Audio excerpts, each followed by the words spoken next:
Yeah, so I've been on here once before. I'm just a smaller YouTube channel. I post a lot of my lifting and stuff. And again, I'm a vegan athlete. So a lot of stuff that I post is just to advocate for other vegan athletes and the fact that you can actually be athletic, strong on a vegan diet. So that's a lot of the content that I post. And I try to post informative videos here and there when I can. So if you guys are interested in any of that, you can take a look at my channel later after the stream.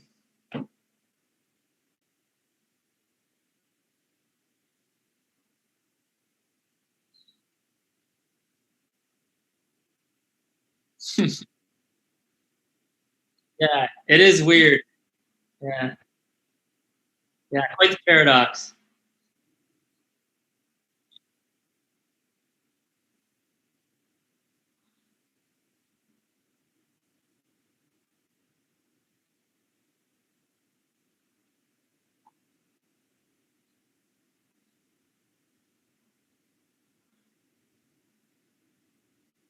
Hmm.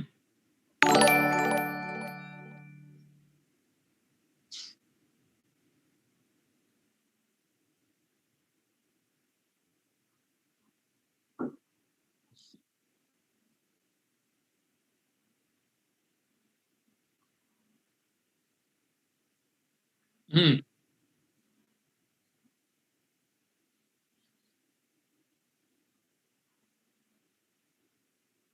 I can hear you.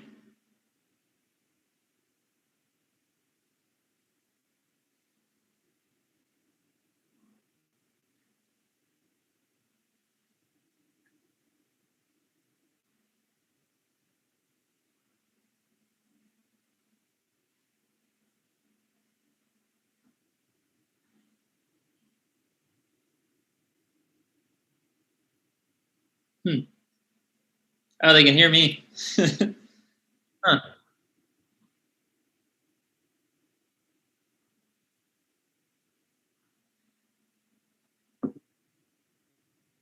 Yeah, he's just trying to figure it out. He'll get it up here in a sec.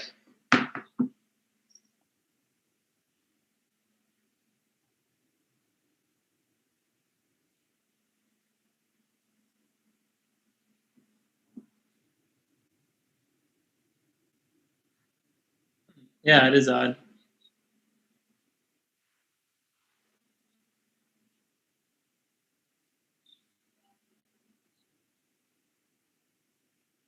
Yeah, it's weird because I can hear you.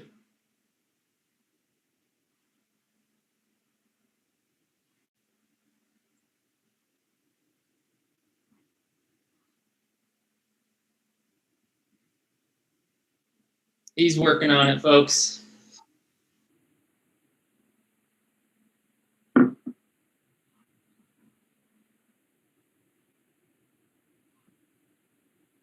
Yeah. Yeah. So we will be just kind of going through the debate.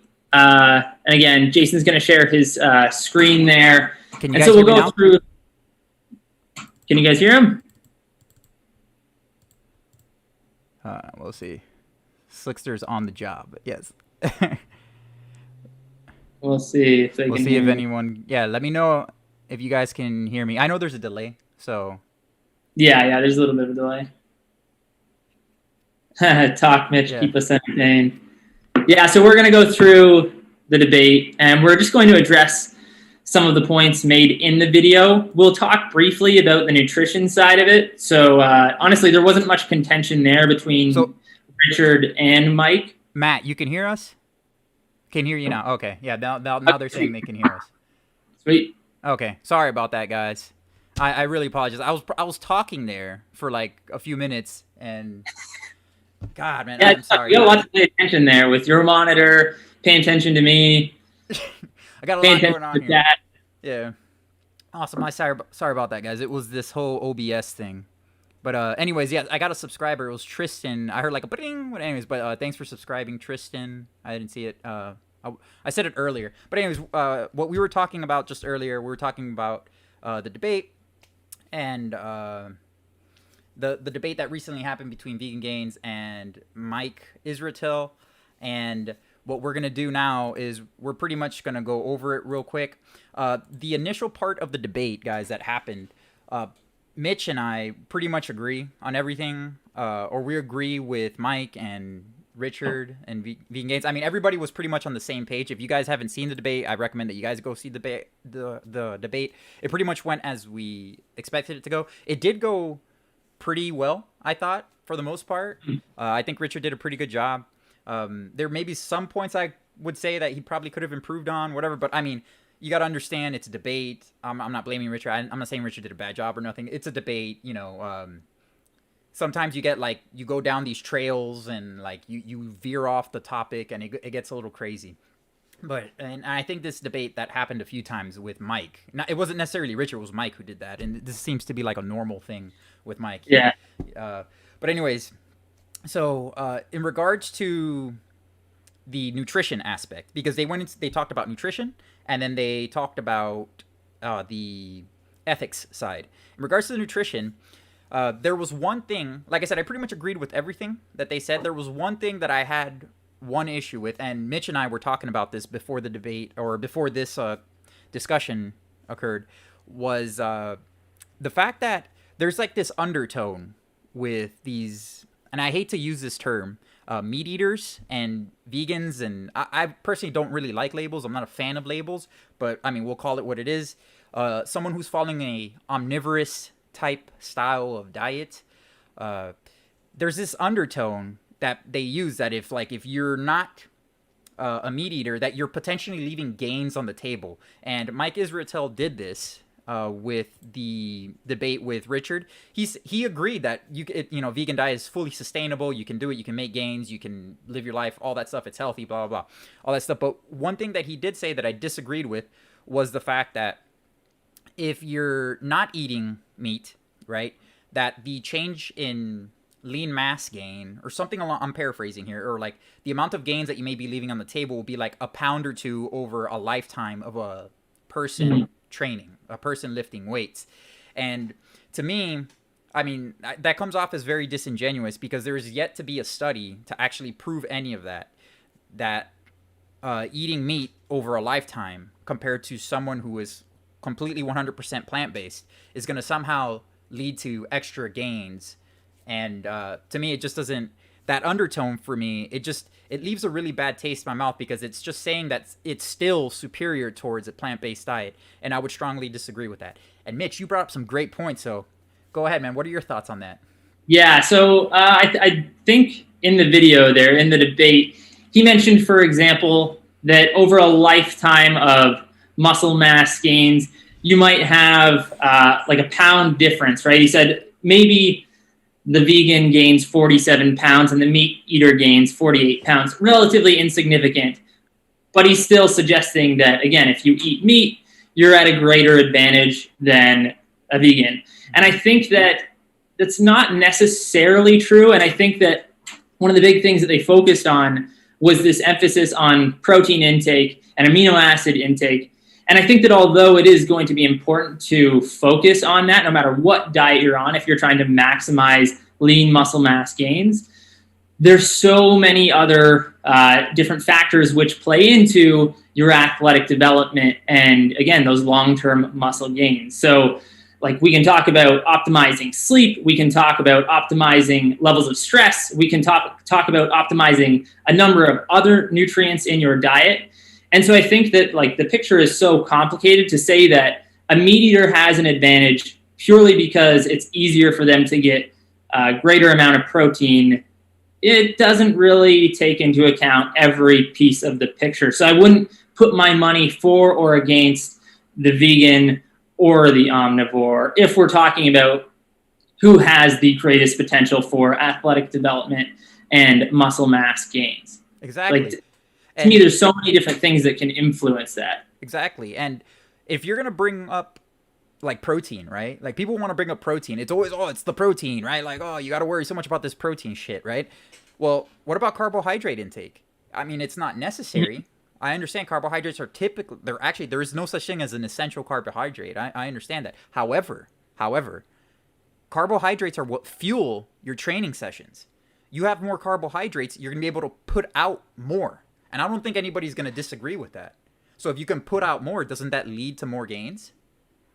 Yeah. And additionally, like if you can reduce the risk of injury, reduce the risk of disease, whether chronic disease or just like acute infections, that's going to make a big difference in how much muscle mass you can gain sustainably over time. And I think that if you look at a vegan diet or a whole food plant-based diet, which tends to be fairly optimal for human health, you're going to find that you may have reduced risk of injury, reduced risk of chronic disease, reduced risk of acute infections. And over time, those can summate to create and produce a better athlete or a better bodybuilder. And so again, I wouldn't necessarily, again, be so biased to plant-based dieting that I'm going to say that I would put my money on the vegan to build more muscle, but I surely would not put my money on the omnivore to build more muscle, because I think that there's just so many different pieces in this overall athletic muscle development picture here that you can't just say it's all about protein. No, it's not all about protein. Exactly.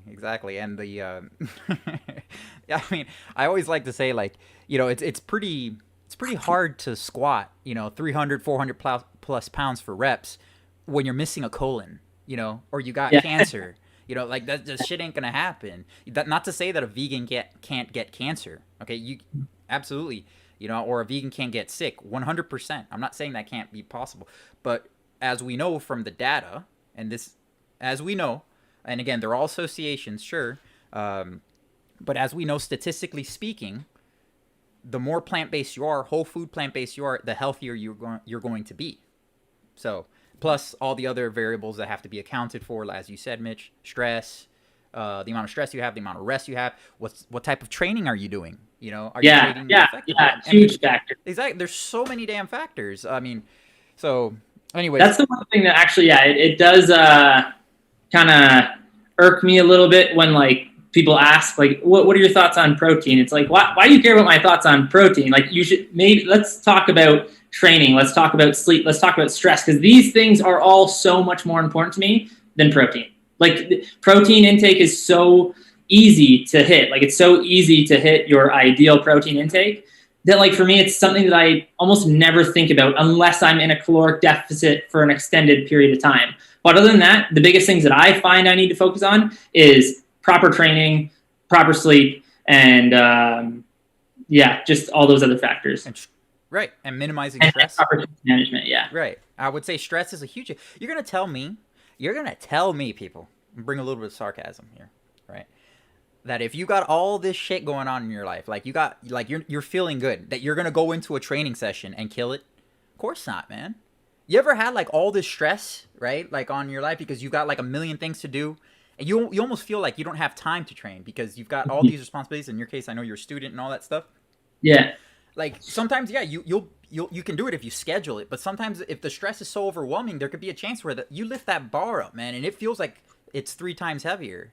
You know, I mean, again, that's just an example. All these things, again, have to be accounted for, and giving one or the other, whether vegans or omnivorous style types of diets, lifestyles, whatever, an advantage based on an opinion, pretty much, or one factor is disingenuous. And I think that's both of our points. And that's coming from 2 vegans here.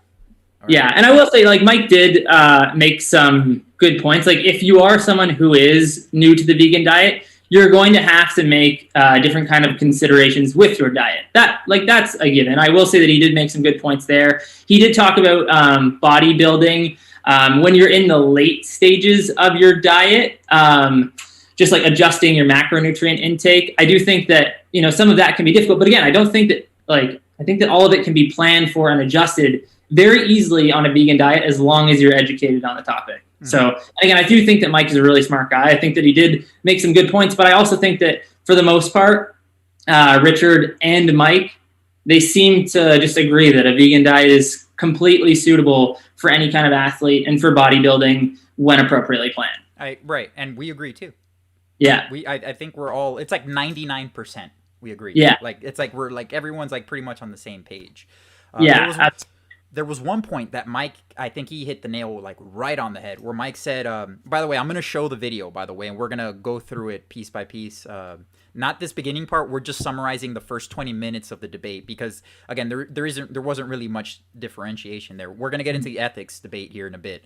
So stick around for that. We're going to get into that in the next few minutes. But Mike did bring up the point that people, right, the general populace, right, in order for, and I shouldn't say everyone, but like in order for someone to like fix a small nutrition issue, it'll be within arm's reach, right? And I've seen this, I've dealt with this, and for them to just do it to fix this issue, like let's just say they need to get a little bit extra omega-3 fats, right? For them to do it, they need to just add a spoonful of flaxseed. It's like the hardest thing in the world.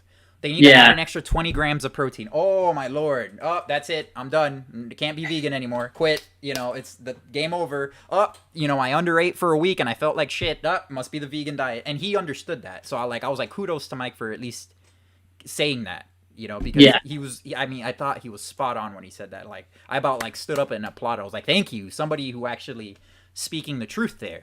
It's not the vegan diet. It's the person. Or it's not a diet, but it's not a plant-based diet. It's the person who's just simply not willing to do, a small effort to fix whatever discrepancy.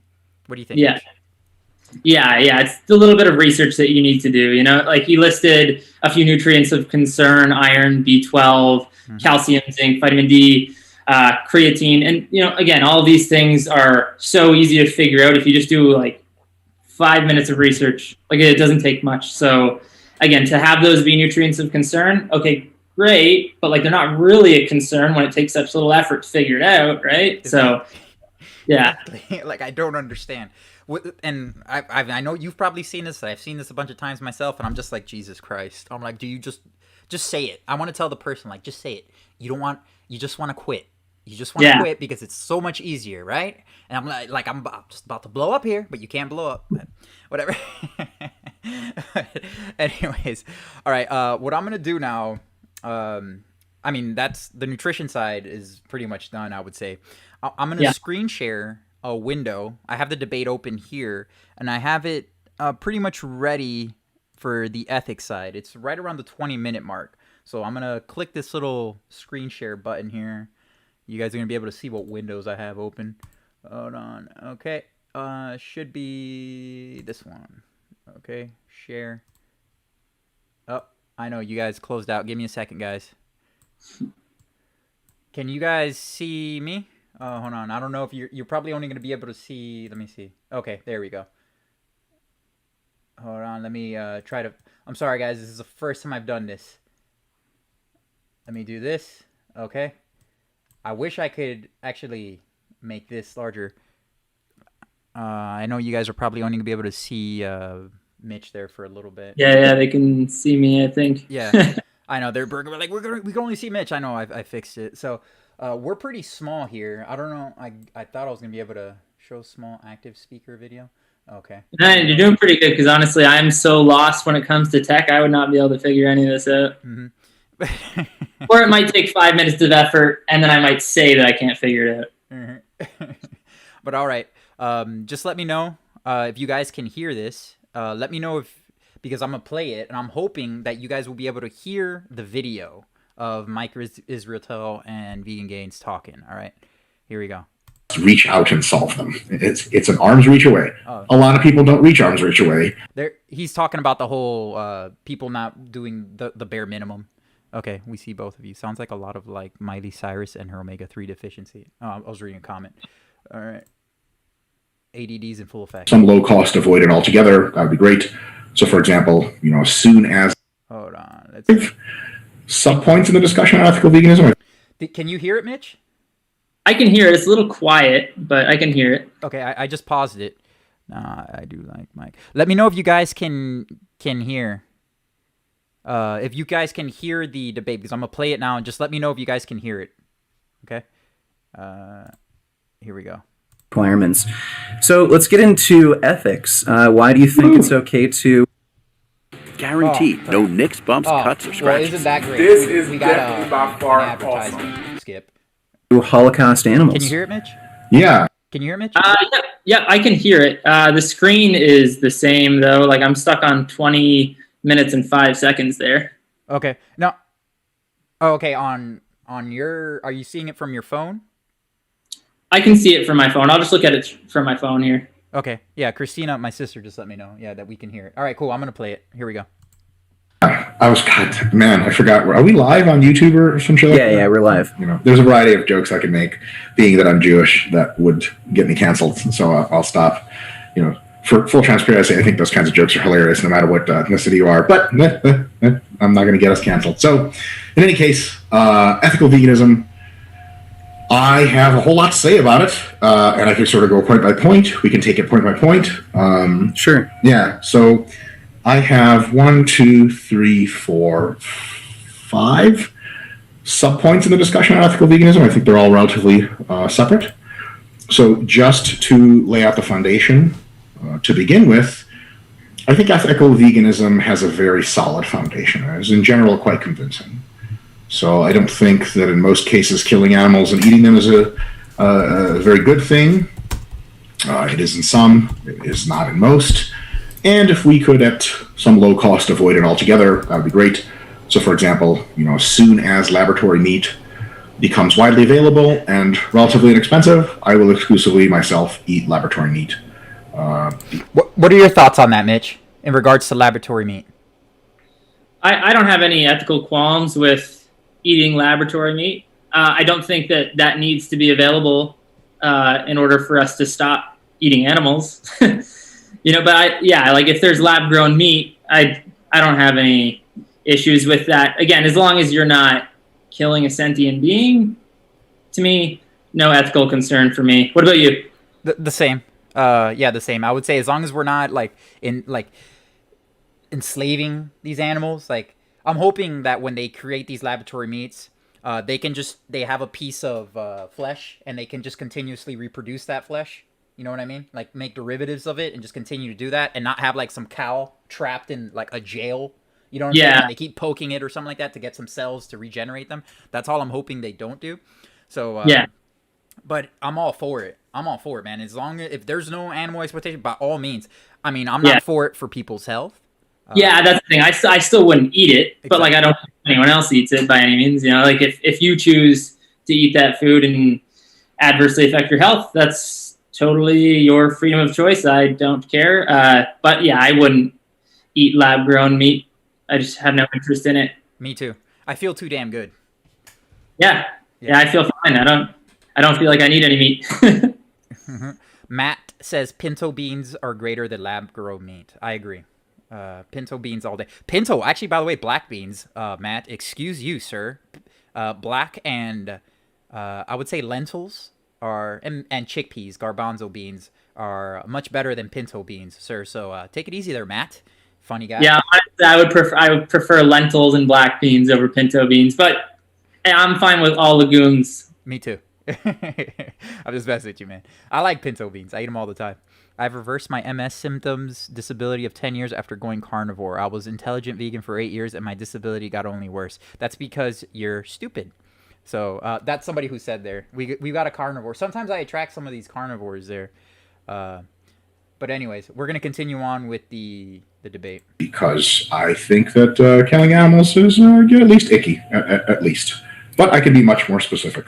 So, a couple of subpoints. I'll just preview them now. We'll talk about the first one, and then we can badger the first one to death, and then we'll move on. So, concerns include suffering, so animal suffering.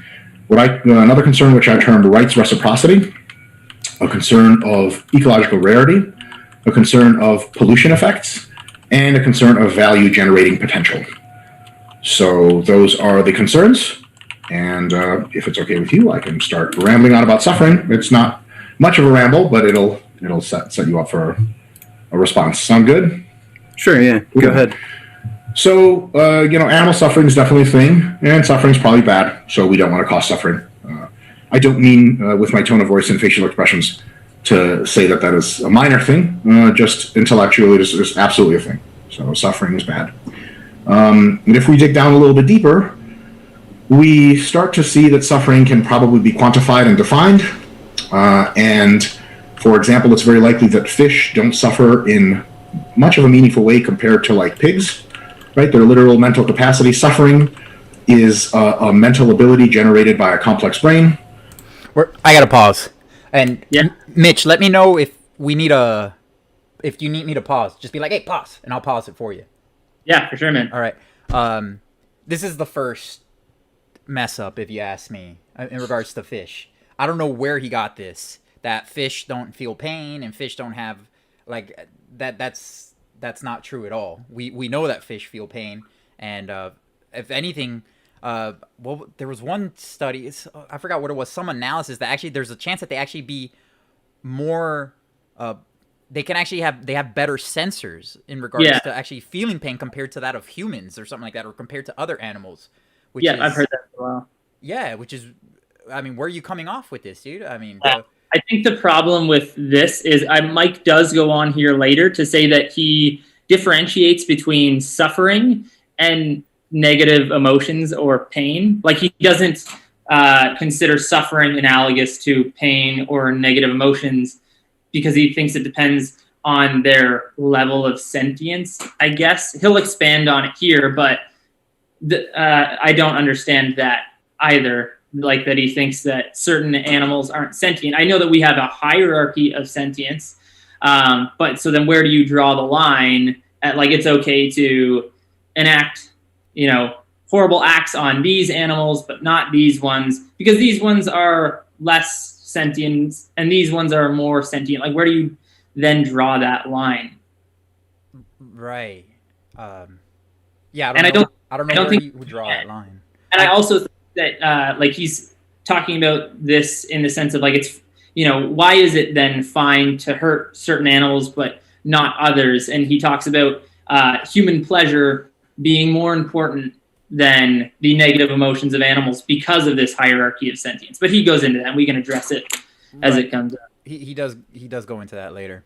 And to me it's just, I think when he was talking about the fish there too is also it's because they have like their memory is like very short, supposedly, I guess. Mm-hmm. Like they don't really remember, they don't have a long-term memory, and that's why that would make it okay.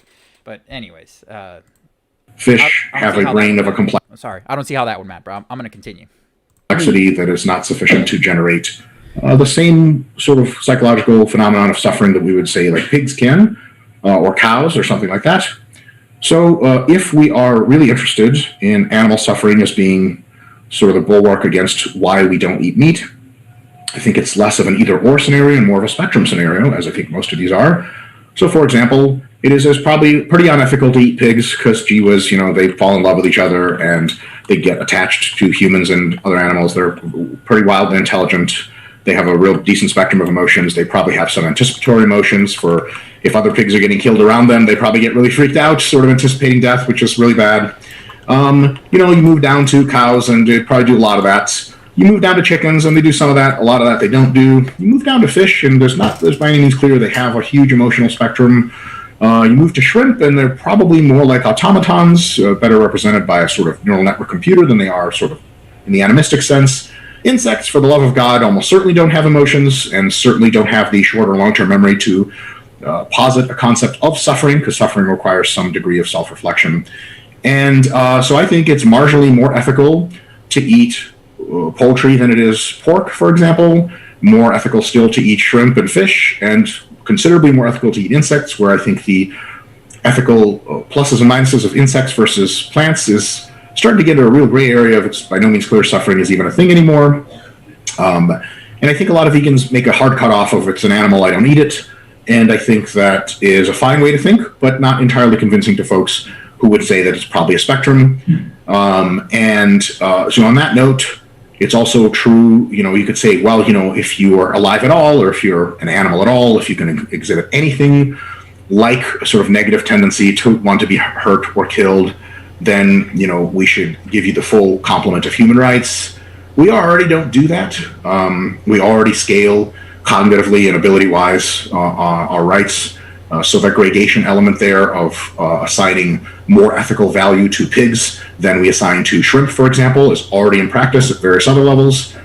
For example, if you say, well, if you really say we shouldn't eat smarter animals, then, do you really think that children deserve fewer rights than adults because adults are smarter? And the answer is yes. And the children already have fewer rights than adults. For example, if you run away from your home as an adult, no one's coming to look for you. Nobody cares. You're free to do whatever you want. If you're 8 years old and you run away, you're sort of, in many considerations, a property of your parents. Not entirely, but certainly to a large extent. Your parents can tell you what to eat, what not to eat. They can tell you when to go to sleep.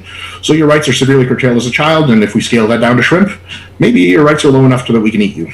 And that may not be contradictory to what most vegans already think of in their everyday lives.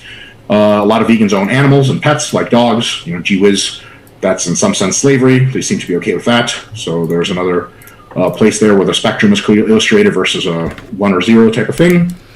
And to really push the suffering thing, I'd like for you to respond to just a kind of an interesting quirk in sort of moral reasoning. If we could genetically engineer cows and pigs to enjoy being factory farmed, okay, that is not outside the realm of theoretical possibility. You could literally just love to stand around, love to hear that buzzsaw just as soon as that thing cuts into your neck, pure elation of the highest orgasmic form, and they could feel like their entire lives are just this beautiful, short-lived, highly utilitarian things that they love, and they just want to get slaughtered. It's entirely possible to engineer that in theory. If we had animals like that, would vegans eat them? Because on the animal suffering note, vegans should logically be totally fine with eating them. And in fact, actually, because it makes animals happy to be slaughtered and eaten, they should really like to eat animals. And I would like to see what your thought is on that sort of hypothetical, and of course, all the whole suffering thing in general. Yeah. Okay. There was a lot there to cover. Yeah. So, Mitch, do you want to start off on that one? Yeah, so I'll start off by just talking about how he is talking about the idea of scaling rights.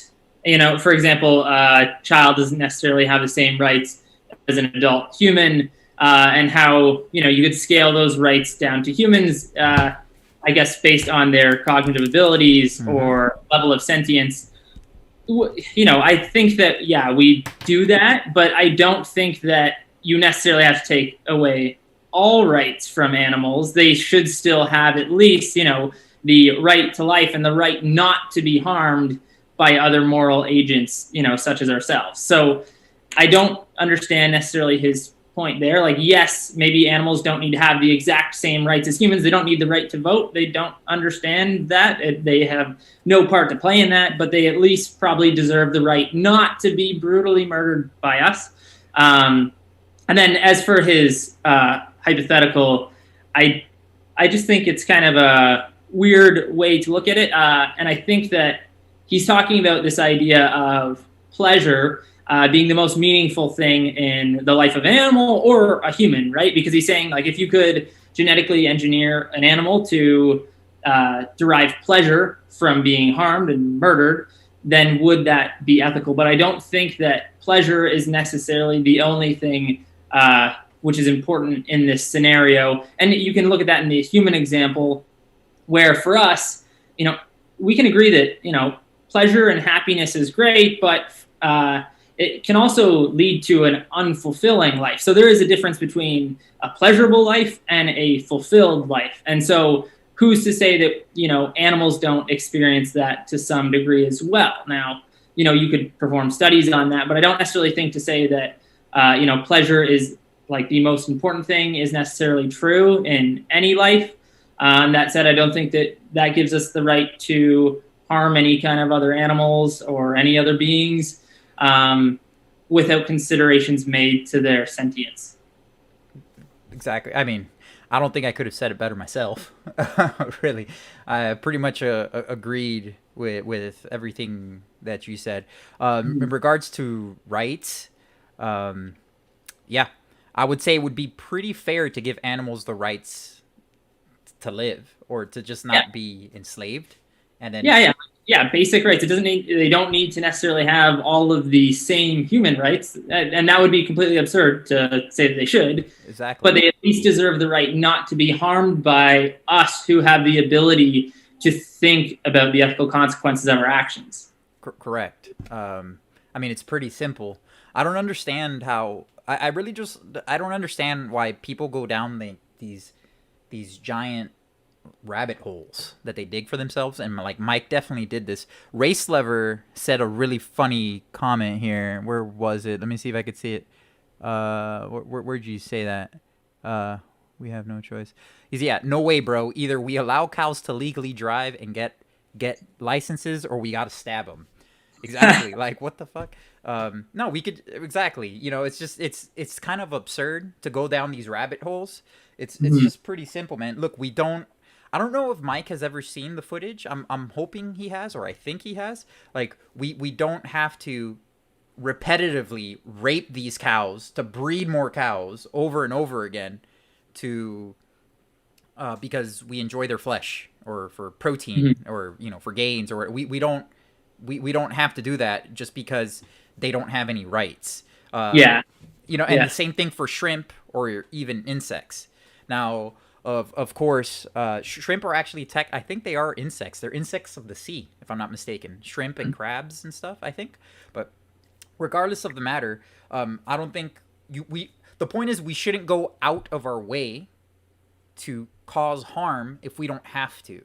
Yeah, unnecessary suffering. Exactly. Right? That's all it is. That's all veganism is. Look, we don't have to do it. We have to eat. That of course, we all agree with. We have to eat something, right? Okay, well, if you eat plants, we know this from science, that is going to cause the least amount of harm. We know that. Now, here's a doozy. All right. We're all vegans here, right? You're a vegan, right, Mitch? All right. Yeah. So, I'm going to play devil's advocate here for everyone here who's listening as well, too. Everybody who's watching here. I want all your opinions here. Since we're all vegan. Remember, we're trying to minimize suffering. All right, so they create lab-grown meat, right? 0 death. 0. You said you wouldn't eat lab-grown meat, which now means that you would be contributing to more death from crop deaths, right? We all know that. So, technically, are you vegan anymore? There's where these carnivore people may actually have one on us. Yeah. If it got to the point where it was all, lab-grown meat, which causes no suffering, right? Like it, for the most part. I mean, there might be like some kind of harm caused by the industry in terms of like transport of these products and carbon emissions. But other than that, you could argue that there's no suffering produced by lab-grown meat.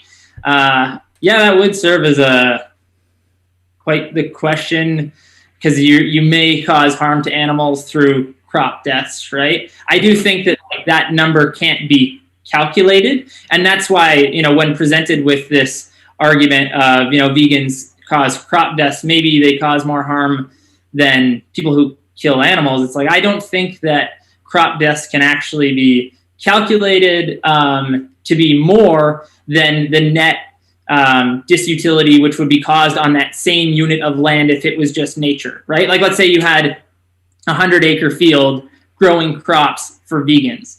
Well, if those were not used, like if the land wasn't used to grow crops, it would be 100 acres of nature where there's a ton of suffering, right? So you can't necessarily prove that there's more or less suffering on land to grow crops than there would be if that land was otherwise nature.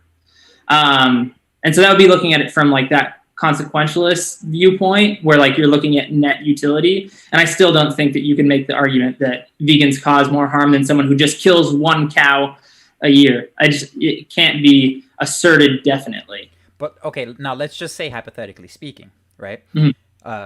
Let's say we know, but let's say we could come up with the science, right? And let's just say that crop deaths for us to eat is going to equal more deaths. It's not a lot, but it's more deaths than just lab-grown meat, right? Yeah. Would you then eat lab-grown meat? I don't know. I think I'd have to give it some more thought. Like if it definitively caused more harm to eat plants as opposed to lab-grown meat. But I think if we got to that point, we'll probably have advances in plant agriculture as well. To the point where, again, it causes less harm. So I think if we got to that point with lab-grown meat, we would probably get to a better point with plant agriculture. But if we were using the same plant agriculture that we use now, I don't know, man. That's a tough one. That's a tough question, because then, like, for me, and in my personal belief, is that I would be sacrificing my own personal health by just eating meat, right? Exactly. Like, so I'm gonna weigh in on this because I actually thought about this. yeah, I'd love to hear.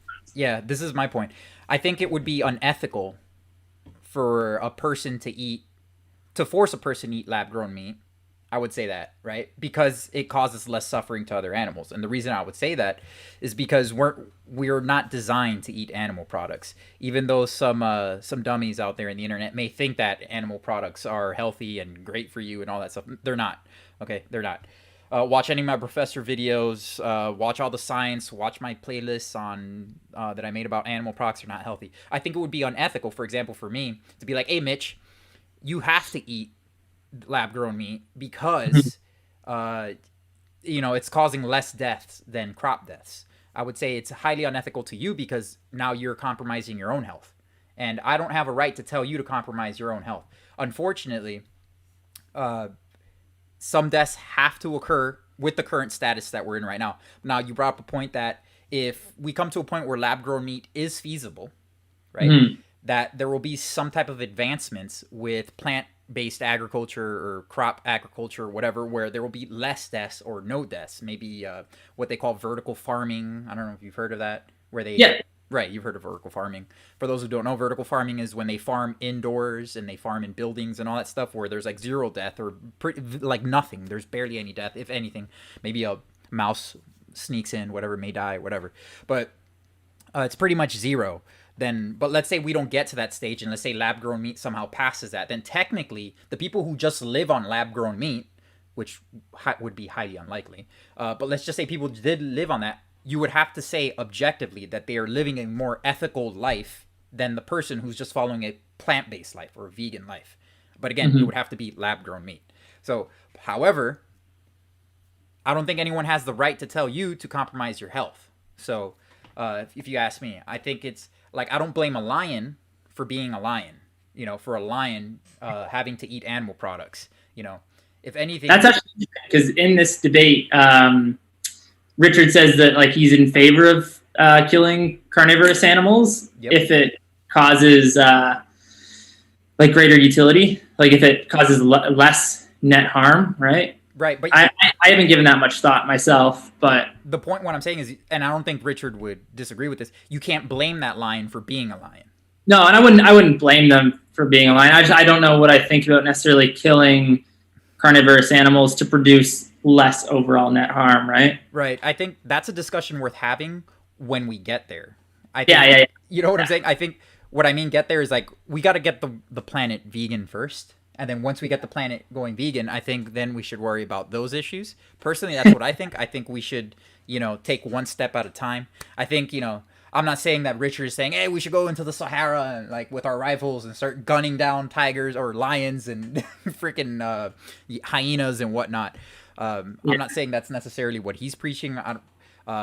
Personally, I think first we should take care of the issues at hand, and that's humans and the trillions of animals that we're killing every single year needlessly to further harm the planet, and then of course make the human population who isn't plant-based sicker. I think that's the first goal. But anyways, those are my thoughts on that in regards to lab-grown meat, and is it more ethical than just following a plant-based lifestyle? So we're going to continue. We'll listen to do we want to listen to what Richard said? Did you take any notes on Richard and what he said? Yeah, so he basically just talks about the idea of like, breeding these animals into existence who enjoy pain and like get pleasure from their demise. He brings up the idea that, again, it's exploitative, and I would totally agree. Mike touches on the idea that if you genetically modify these animals to, grow up in such a way, then you didn't affect their life because their life started as this being that enjoys pain. And again, I just think that that's exploitative in nature, so I would disagree with that logic. And again, I don't think that we're there. And again, I think it's a hypothetical, but I don't think it's a necessarily productive hypothetical when we're talking about the ethical considerations of veganism. Correct. And where we're at right now, I think it's just so far off it's just so out there. This is like one of those rabbit holes that I'm talking about that Mike goes down. I'm like, what are we talking about here, man? Like, animals don't feel this way, but you're saying hypothetically if they did. But, well, they don't. You know, they don't take pleasure in everything that's going on in their life, in their short lives. You know, they don't enjoy living in factory farms or being bred or having their babies. You know, everything that happens. The atrocities and then that happen. oh, sorry, go ahead. So that's all I'm saying. Like, what are we talking about here? You know? Yeah, and if you extended this to humans, right? Like, you could say, well, okay, what if we genetically modified humans to enjoy, specific things that are, typically undesirable in human life? And Richard talks about this. If you genetically modified someone to enjoy being raped, right? Right. Is that unethical? And like, if by Mike's argument, it wouldn't be, because they started their life not understanding anything different, right? And so as long as they enjoy it, then it's totally fine. But I just think that it's exploitative in nature, and I do think that it's kind of one of those rabbit hole hypotheticals that doesn't really address anything with the topic of ethical veganism. Exactly, with the current stance. It makes me laugh. It really does. Like, when people do this, they become philosophers. So I call it. As soon as you ask veganism, people become nutritionists, philosophers, doctors. Plant lives matter activists. It's like, it becomes funny. So I'm wondering, should we listen to Richard? Because this debate, I don't know if we should listen to Richard, or should I skip through Richard and go straight? Maybe put it on like 1.5 times speed. Gotcha. And we can just listen to it a bit. And if he's not really going anywhere with it, or they kind of run in circles a bit, we can just skip ahead. Okay, that's what I'll do. I'm going to change the speed real quick to 1.5. Here we go. And we're playing. Sure. So with regards to that hypothetical, I would still be against that. I would still be against eating animals if they were genetically engineered to enjoy getting, murdered and killed. Fundamental reason for that is because of exploitation. I don't think you would want to be engineered to want to be, murdered. The best... Sorry, can I cut in really quick, or would you like to? Sure. So because I'm already a live extant human with a whole history and a whole understanding of what's going on and a whole memory of my entire life and expectations set up and set forth, culturally constrained and so on and so forth, of course, midway through my life, it would be highly unfortunate that I was re-engineered to want to go die by saw to be fed to someone. Sure. But if I was engineered, so genetic engineering isn't something you implant on someone as an adult. It's something that happens at the level of sort of pre-zygotic level, and then when the animal is born... This is that rabbit hole. Yeah, and this is where he goes down. He says, because they were, they were born like this, they don't understand any different, it's fine. And it's like, okay, I don't think that's a good justification. I also think it doesn't matter. It's a silly rabbit hole conversation. And again, it's not we're not talking about ethical veganism just to talk about philosophy for the sake of philosophizing. We're talking about it as a means of making practical changes in our life. So to talk about these things, it's cool, and sure, it can be interesting, but it doesn't really provide any practical knowledge that we can take forward into the world and apply in any meaningful way, right? Exactly. Do you think it's a form of deflecting? I think that it kind of has to be. It's I don't have Mike's a really smart guy, and I'm not saying that any of what he's saying is wrong necessarily. I think that they go back and forth here, and they both make really good points, but it's non-productive, and I think that again, it's maybe a form of deflection, and we'll see that when we get into name the trait, right? Right. Well, I'm gonna play it again. Which, by the way, I may fast forward because, again, this is that rabbit hole talk, as Mitch was saying. There's really no point. This isn't applicable to today. I mean, this isn't really conducive to the debate against veganism. So if I don't remember how long he goes, but if he keeps on, as he keeps on with this rabbit hole, I may just skip through it. All right, guys, just giving you a heads up. Cool, Mitch? Yep. Cool. Good for me. Except wanting to be very useful. And so, for example, if I was potentially had no memory of what I was doing before and I was engineered... It is morally wrong to genetically engineer creatures that... Fast forwarding. Yeah, but don't you think there's something morally wrong with, say, modifying your children's genes before they're born so that they would love being a prostitute? Fast forwarding. Wildly productive for the rest of society. If I was born and I was told I was genetically engineered to be fucking amazing at architecture, I'd be like, what a fucking honor. At least I have a purpose. Right now, please present argument. I'm not trying to be facetious. Right, sure. I mean, just... I'm just curious. Sure. For me, it just seems, on one level, exploitative because, for one thing, we're talking about taking away we're fast forwarding. Want to take an animal and sort of divert their course to sort of exploit them and give them things you benefit from. But let me ask you a quick question. So if we're doing genetic engineering, we're actually just generating like zygotes that are what we want.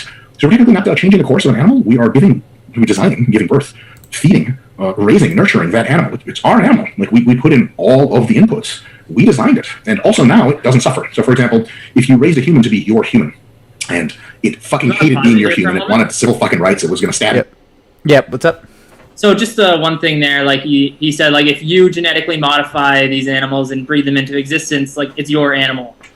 And I think that like that's fundamentally like a wrong way to think about any kind of living being, like being able to have ownership. And I understand like we have pets and things of these nature, and I'm not necessarily against pets because I think that pets have been domesticated by humans, and like they can't survive without us, and so like to some degree we have a responsibility to take care of them, but it's not necessarily from an ownership perspective.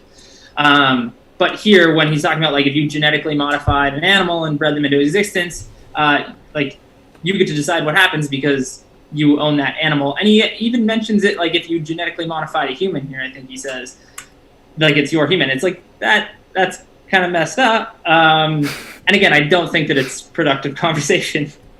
I agree. I think it's kind of ludicrous. Yeah, I think it's insane to say something like that. To create sentient life, right? Yeah. Even if it is genetically modified, again, God, sorry, man. These rabbit holes are just like, what are we talking about here, guys? To create life, sentient life, and then think that it's yours, I think is wrong. I mean, it's not a phone, it's not like this piece of paper, it's an actual life, and to say that it's yours, if you ask me, that's a form of slavery, dude. Like you're pretty much saying that you believe in slavery. Right. Yeah. That's why we have human rights, and I think that's why we should extend rights to animals. Because we are moral agents, we have the ability to think about these things and understand these concepts of right and wrong. And so, again, when it comes to like pets or children, like I wouldn't consider them property, but I would consider it a responsibility of the human who, takes on that pet or takes on that child to take care of them. And maybe that pet or that child has less rights than the adult human taking care of them. But it's purely for the benefit of the innocent, right? And I think that's why it's important that we have these rights and that we extend these rights to animals as well. Mm-hmm. Absolutely. And a quick point on why children don't have the same rights as adults. I mean, it's pretty much the same reason why we wouldn't give the same rights to animals, right? The reason why is because they simply don't understand. A kid may not fully understand why he has to go to bed at a certain time.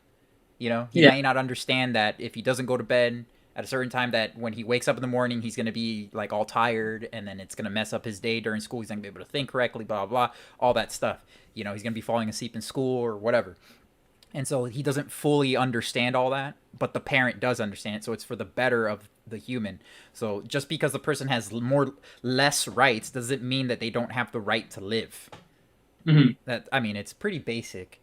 But great philosophy here by, Rabbit Hole Philosophy. We got to tag this, for Mike and everyone else. Because Mike's not the first one to pull up these.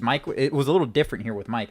I'm surprised. I mean, like I said, I don't blame Richard for doing this. Like, Richard plays into it. You notice that? Like, he actually debates him, Yeah, he goes into it. And I do think that Richard makes some really good points and kind of debunks what Mike is saying to some degree. I think that Mike does make some valid points, but I just don't think that it's productive towards the topic of ethical veganism. Exactly.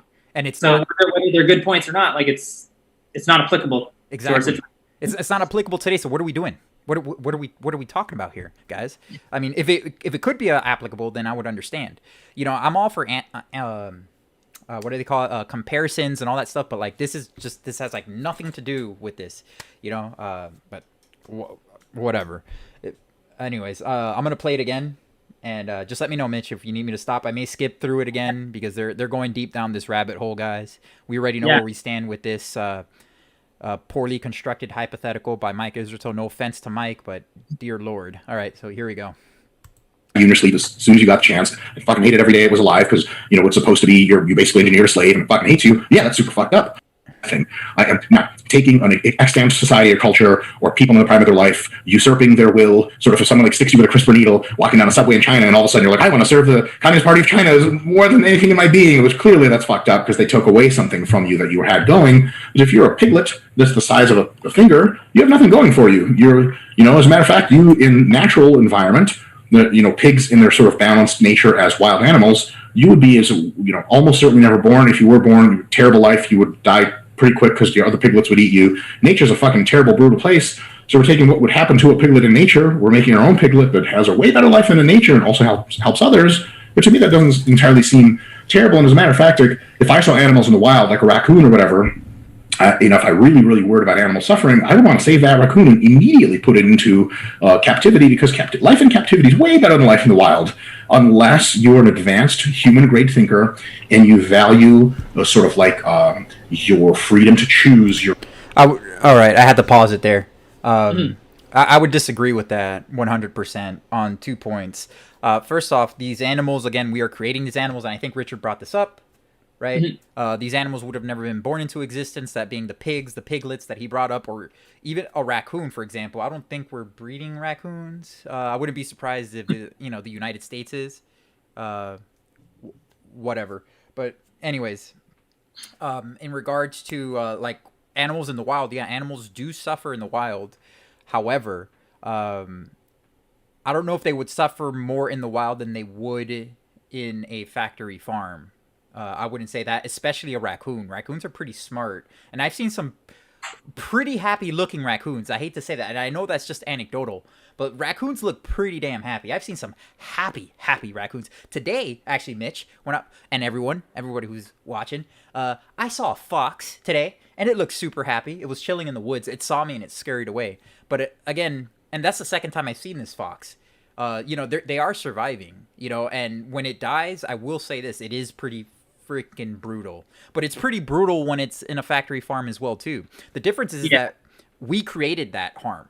We created that type of death and everything that's going on in a factory farm compared to the animals in the wild. We didn't do any of that, man. That was nature doing its freaking thing. I mean, to do that, now you're going into questioning God. Again, that's like layer 2. Like, you're going on to a separate layer. Like, we can worry about those concerns once we have fixed ourselves. And the first step to fixing ourselves, if you ask me in regards to nutrition or whatever, is you're being vegan or, eating plant-based. And, then everything that follows with that, just being vegan, don't buy leather and whatnot. What are your thoughts, Mitch? Yeah, I think that, again, the idea that nature is cruel is probably true, right? But I think for the most part, it's cruel at the end of your life. Most animals, I think, on a day-to-day basis, graze, they eat their food, they nap. Like, for the most part, like, it's relatively pleasurable and low stress, except for certain circumstances, and then at the end. And so, yeah, nature's cruel, but I think that factory farms are likely much more cruel. For sure. Percentage-wise, like, if you were to get it into a percentage-wise, right, and see, like, how the amount of time suffered, right, for an animal's life, right? Let's just say a pig, right?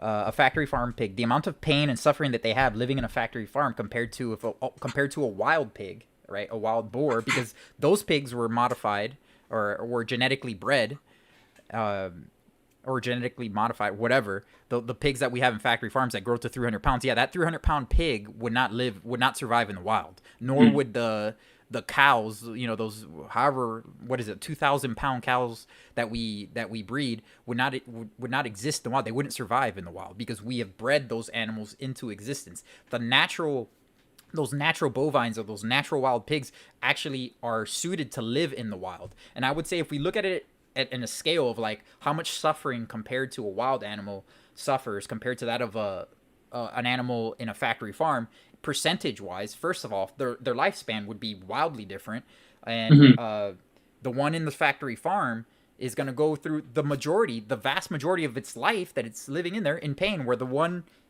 living in the wild at least has a chance, at least has a chance. And again, that's out of our control.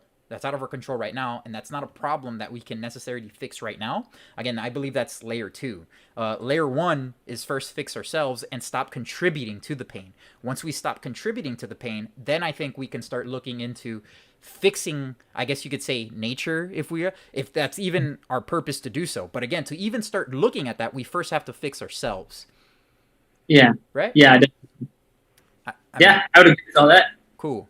All right. Somebody said, Race Lever said, I saw this. I was cracking up. I wanted to say that. Race Lever said, welcome to Natural Hulkster's case studies on happy raccoons and foxes. Yes. Yes.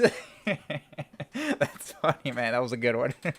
But yeah, I did see a fox today, man. It was this little thing. It was like that thing. It had a little fluffy tail and everything. It ran across the street, and I was like, oh, look at that little guy. But that little guy is probably like terrorizing some bugs and God knows what else, man, because those are omnivorous animals. If we don't want to talk about suffering, but I mean, what do you want me to do? Shoot the fox? Like I said, I guess that's what makes. I guess if it was Vegan Gains, he would take out his gun and like shoot it. I guess. I mean, but think about that for a second. We're gonna stop on that for a second, right? By his rationale or his logic, he would have to shoot the fox, right? Because it's gonna cause further death, right? Yeah, I guess that's Richard's idea, right? But I think that I don't know. He would have to be relatively certain that the fox is definitely going to cause more harm, and I guess you could be fairly certain since they are omnivorous or carnivorous, right? Yeah, they're omnivorous. Yeah, it's in that whole canine, right? If I'm not mistaken, it's a dog. It's like a type of dog. It comes from that side. So I'm almost they're omnivorous. I guess he could try to domesticate it and feed it plants or something. I don't know. I don't know what he would do. Yeah. That would be funny. But all right, if Vegan Gains was following the logic, the first thing to take out would be humans. Actually, that's a good point. Yeah, that's actually a really good point. Yeah.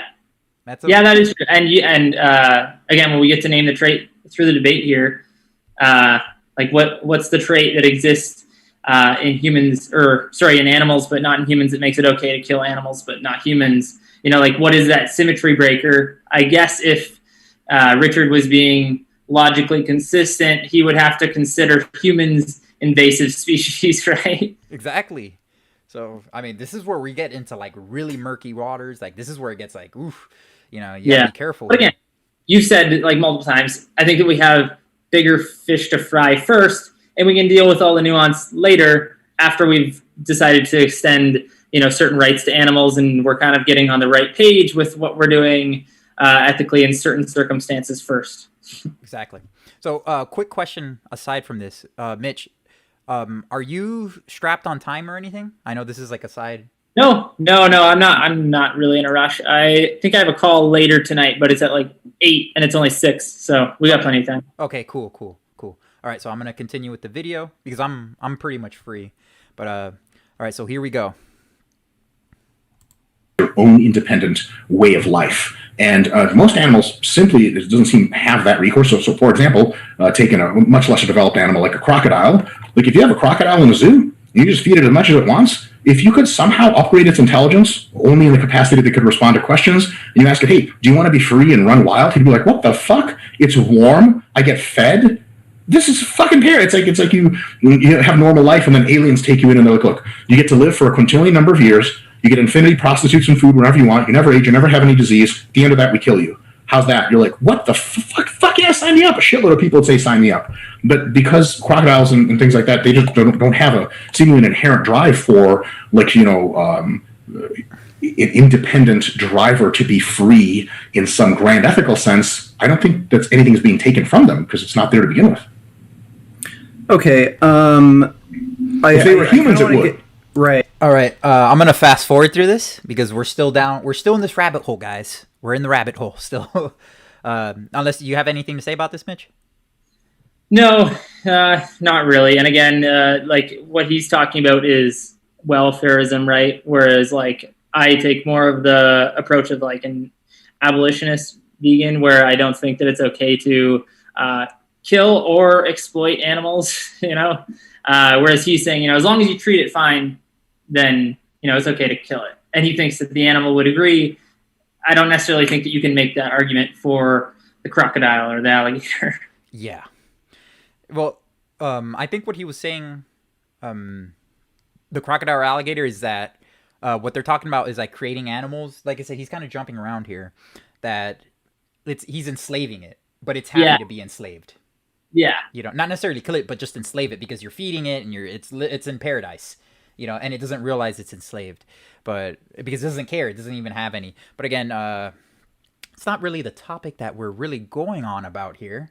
But again, we're still down this rabbit hole. I'm gonna play and potentially fast forward, guys. I just want to get past this whole giant rabbit hole that Mike has gone into, and Vegan Gains is vigorously following them down. So here we go. Right. Okay. Is you'd be aware of the change. So supposedly, if you modified their gene, somebody's gene, fast forwarding.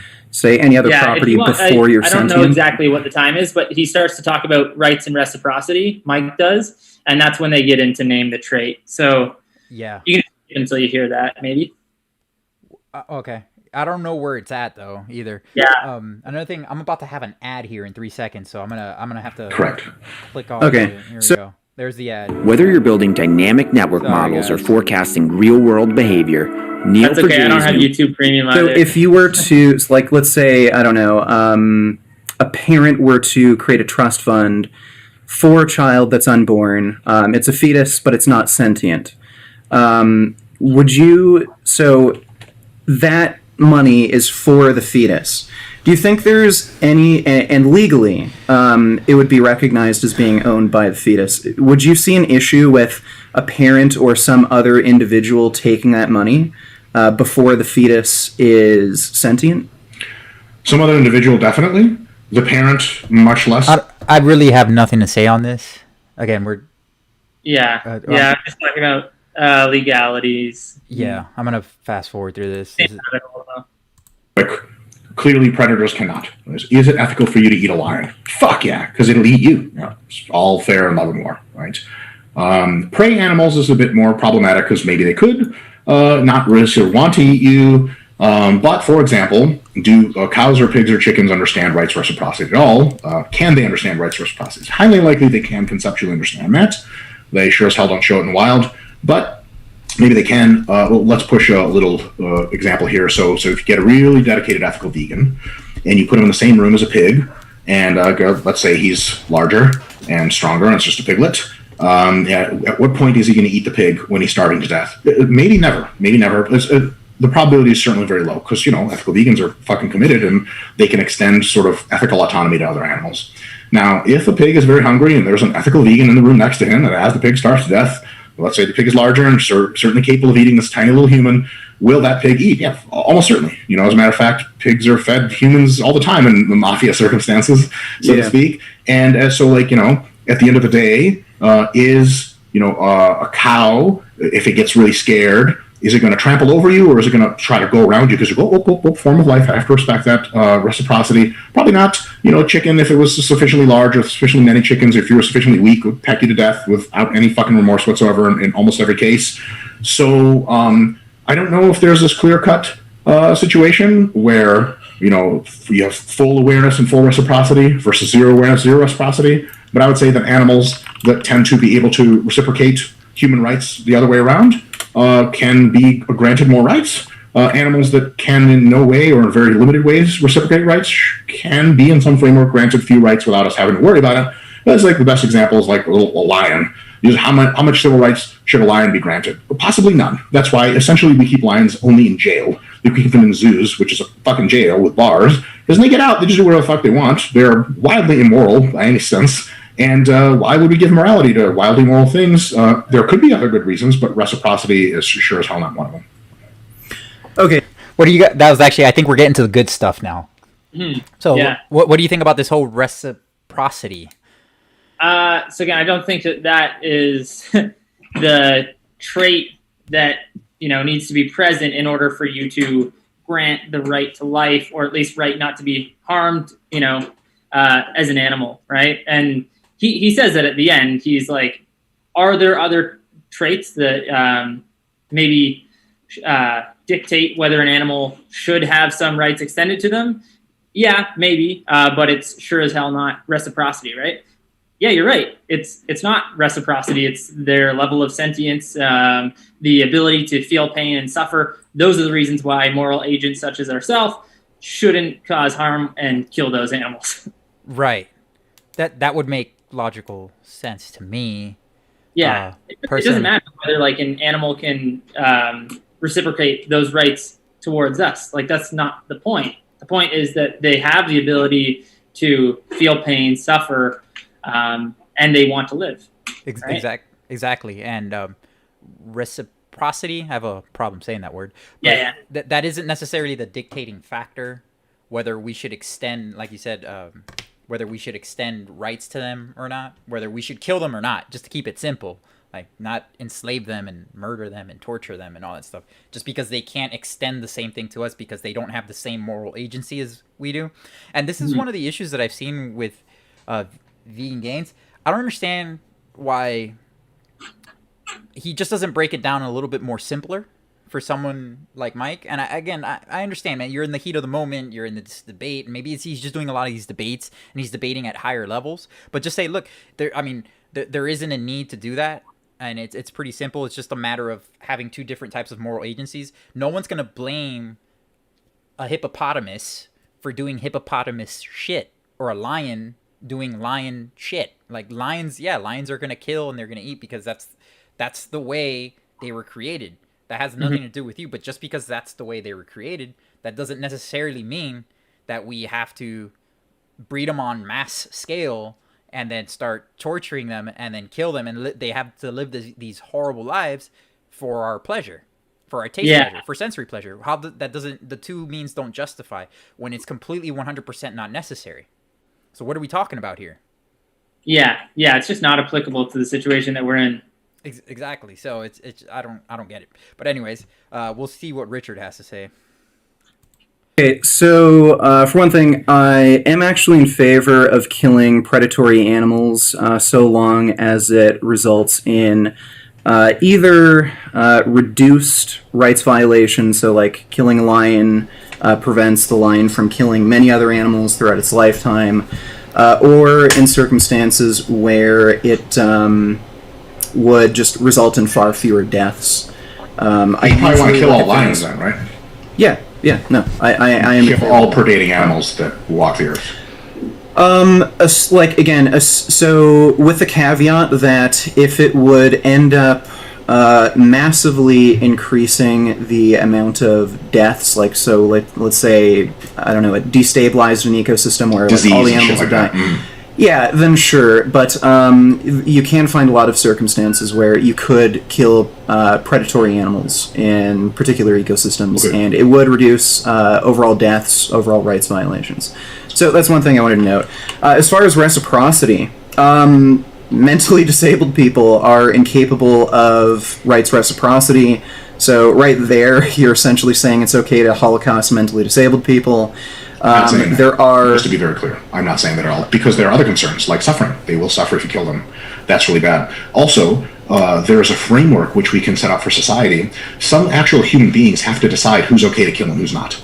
And we've learned from many terrible experiences in history, very consistent experiences, and sort of game theoretic modeling, that if you allow people to really decide on what kind of human you can kill and what kind you can't, you get into a real dark wormhole of people are given a lot of power to grade that decision in which way they want. So, for example, modern democracies, most people you can't kill outside of maybe in the United States. If someone really kills a shitload of people, you can give them the death penalty. Even that is potentially problematic. Hitler, for example, slid that shit all the way through blacks and Jews and everyone else and fucking kill them all. If you're not, an Aryan, you're a piece of shit. And so maybe on a pure moralistic ground, just in this tiny little frame we're talking about, it is in this sense totally morally fine to take a mentally retarded person and just make them food. But in the grander scheme, the kind of society that allows that distinction will also have to test for mental retardation and give you a plus minus. Hey, congratulations, your kid passed the following exact IQ test and got a 71. Great, free to go. You can be a full complement of human rights. Sorry, your other kid got a 69, below the mentally retarded cutoff, and he's into food. the types of tests we do, the types of humans administering them, the political forces are fucking insanely, the fractal of that blows up real fast, and then we get into a situation which is politically untenable and makes everyone worse off. So having very fine gradations of look like, if you're a human being, unless you toasted a shitload of people, we're just going to say it's not cool to kill you, because if we say it's cool under some circumstances, that allows sort of the ebb and flow of political economy to go and blow that whole thing up and cause terror. So that would be my number one reason for not being okay to, other than suffering, and people also suffering because the mentally retarded people are their friends and family. The other one would be if we allow a world like that to occur, real bad shit happens right after, even if you think the killing of mentally retarded people isn't by itself bad, which I do for other reasons, suffering, so on and so forth. But on the reciprocity thing, by itself, yeah, there's an argument. Okay, so in a vacuum, essentially, you'd be totally fine with holocausting mentally retarded people who have, like, a similar level of intelligence as chickens, pigs, cows, things like that, assuming there weren't, wide societal consequences? No, because they would suffer. You want to okay, well, animals suffer. Yep, go ahead. So I just think it's funny. I think it's funny how like direct Richard is. He's like, so you'd be fine holocausting, mentally retarded people. Yeah. And it's like, because that's kind of the way that Mike's speaking, right? It's like he's saying that reciprocity is that trait where if it cannot be like exhibited in a person, then they shouldn't be given the right to live necessarily, right? Mm-hmm. And so Richard says, well, people who are mentally disabled don't have the ability to reciprocate those rights onto other humans, so should their rights be taken away? And he says, no, they have the ability to suffer. And it's like, okay, so do animals, right? Like, exactly. right? Like animals have the ability to suffer as well, so shouldn't that be the trait? And then he says, well, even if it wasn't the animal or the person suffering, like the mentally disabled person suffering that mattered, if they have a friend or family who cares about them, that friend or family member will suffer because that mentally disabled person is being killed. It's like, well, yeah, and I think Richard talks about it here. There's a lot of like vegans and people who are like upset by the fact that we're just mass slaughtering these animals. What's the difference? Like there is no difference. But it's funny because Mike, I think, goes on here to try to find a difference, but he kind of keeps saying the same things where it's like, oh, well, mentally disabled people can suffer. Yeah, so can animals, like unless you can prove that they can't, and, then maybe we could go into that, but you can't, so. He doesn't have an argument, right? He's just jumping. No, yeah, he doesn't have an argument here. There he didn't have an argument. And actually, I do give Richard, like, really good, like, mad kudos, mad props for their saying that one statement, like, in a vacuum. Yeah. Where there no parents, no one else, it's just a group of people, right? And let's just say it's a man and a woman, they have a kid, the kid comes out mentally challenged or whatever, and they're just like, we're gonna kill him because he's a pain in our ass. We're just gonna kill him, and we'd be ecstatic. They're two psychopaths, right? Yeah. And so we're gonna kill this kid, right? And so they end up killing the kid, according to what he's saying, right? Because it's gonna cause all this damage to family members and friends. Well, again, in a vacuum, there shouldn't be a problem, right? Because there's no suffering. There's no suffering, right? You should be okay with that. So that's a good hypothetical, I would say. Or the suffering is limited to that mentally disabled person who Mike thinks is less valuable than the person who is not mentally disabled, right? Exactly, and that's the standard that he set. Yeah, Mike set that standard. Like you set that, you boxed yourself in there, Mike. Like why did you do that? And it's funny here because I think he gets like a little upset. He's like, I didn't say that. I didn't say that. He's gonna play. Yeah, this is a good part. I said that. Yeah, here we go. We're gonna get into this. Here we go. Suffer too. For sure. So wouldn't you be against killing animals then? But marginally, but not on a like 1 or 0 cutoff basis. I think so for example, if you kill a pig, geez, that's real bad, right? If you kill a mentally retarded person, that's really fucking bad. Why would that necessarily be worse? So, for example, some forms of mental retardation can be cured, and then that person becomes a full-fledged human being. Mentally retarded people are also capable in many cases, reproducing and producing non-mentally retarded people. So they're sort of bastions of incredibly complex, super valuable life. Also, they mean a lot to other people, right? So, for example, if you're killing my brother-in-law who's mentally retarded, for example, then I'm going to have a huge fucking problem with that because he's my friend.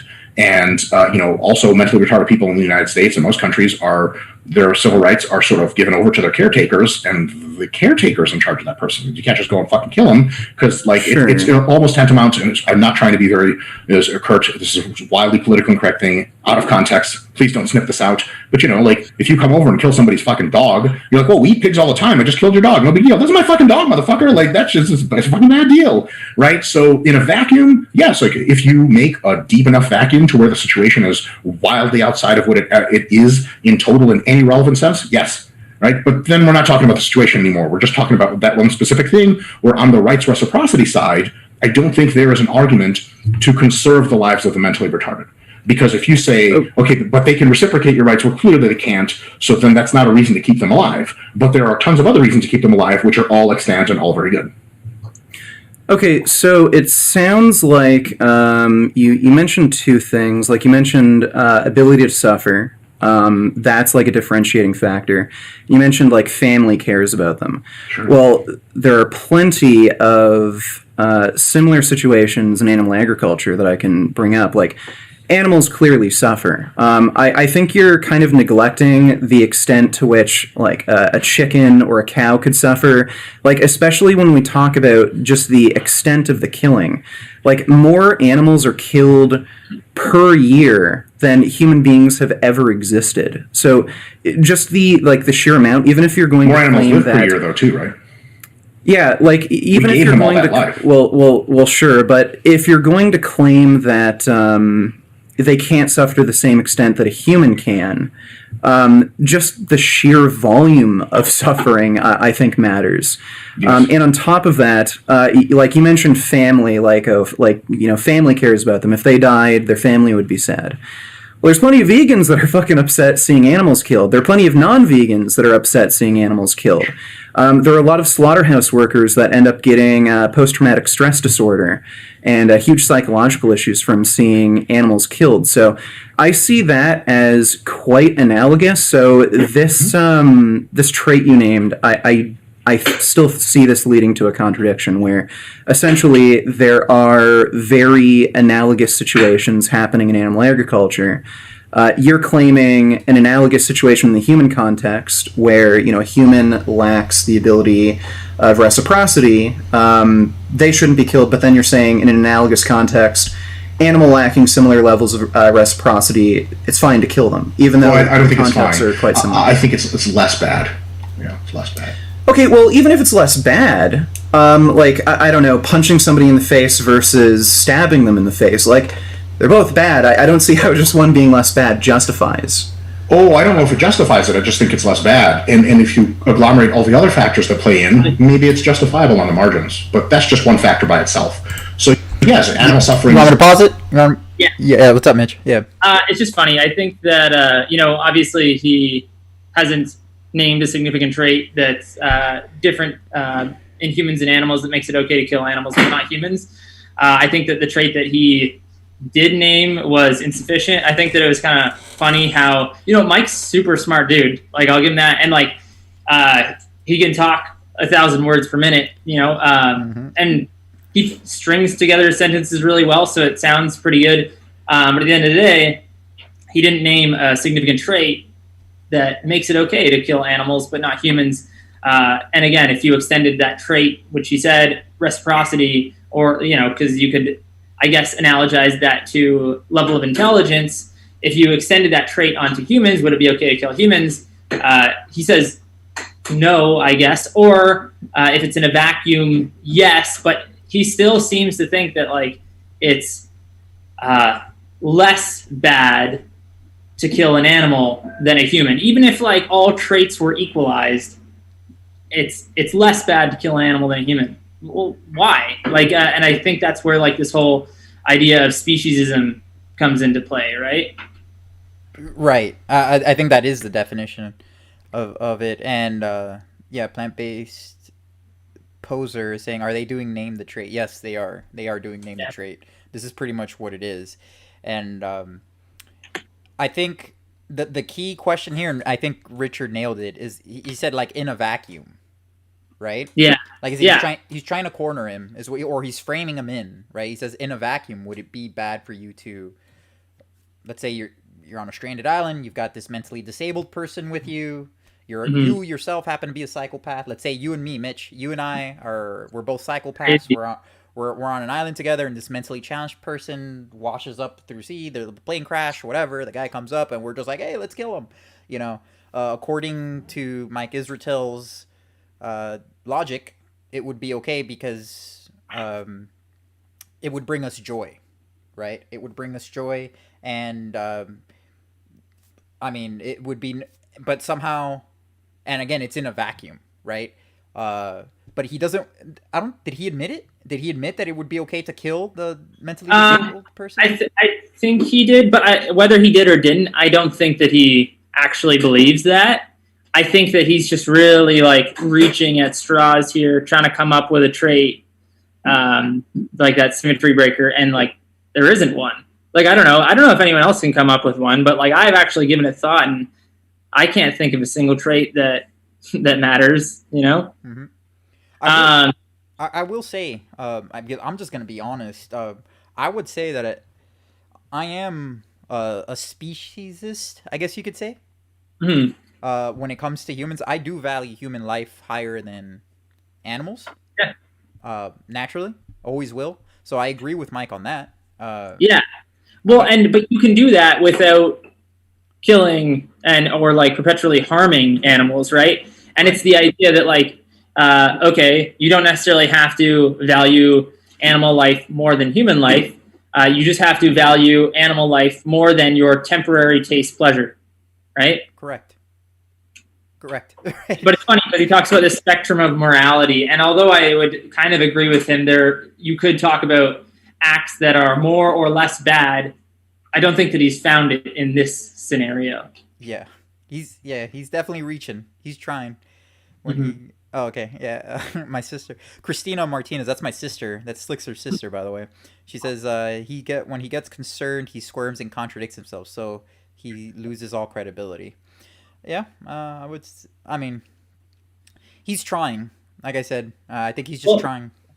And the other thing I think that they start to talk about here is like this idea of like net utility. So like what causes the least amount of harm, or what causes the most amount of pleasure, and like that being the most valuable thing when we're talking about making these ethical decisions. But I don't necessarily think that that's always the best way to look at it, especially because like you can't accurately calculate or predict net utility, right? Mm-hmm. Like you can't accurately predict or calculate in every situation what's going to cause the least or most harm or the least or most pleasure. And so I think that sometimes it's best to look at these things through like at the deontological viewpoint, and operate from like the perspective of a threshold deontologist where, you know, you focus more on the acts rather than the consequences of those acts, because the consequences in some cases are unknowable. So you should really focus on whether the act is good or bad rather than the consequence if it's unknowable. Yeah. Does that make sense? Yeah. What was that word? You said what? Deontology. So it's just it's a like theory of normative ethics. So there's I guess deontology, consequentialism or utilitarianism, and then virtuism. You can look into it another time. It's not really important. It's just different ways to like look at how you make specific actions. So if you looked at something from like a consequentialist viewpoint or a utilitarianism viewpoint, you would look at what causes the most amount of harm or pleasure, right? Like you would look at utility. Whereas like deontology focuses on the act itself and not the consequence of that action. Gotcha.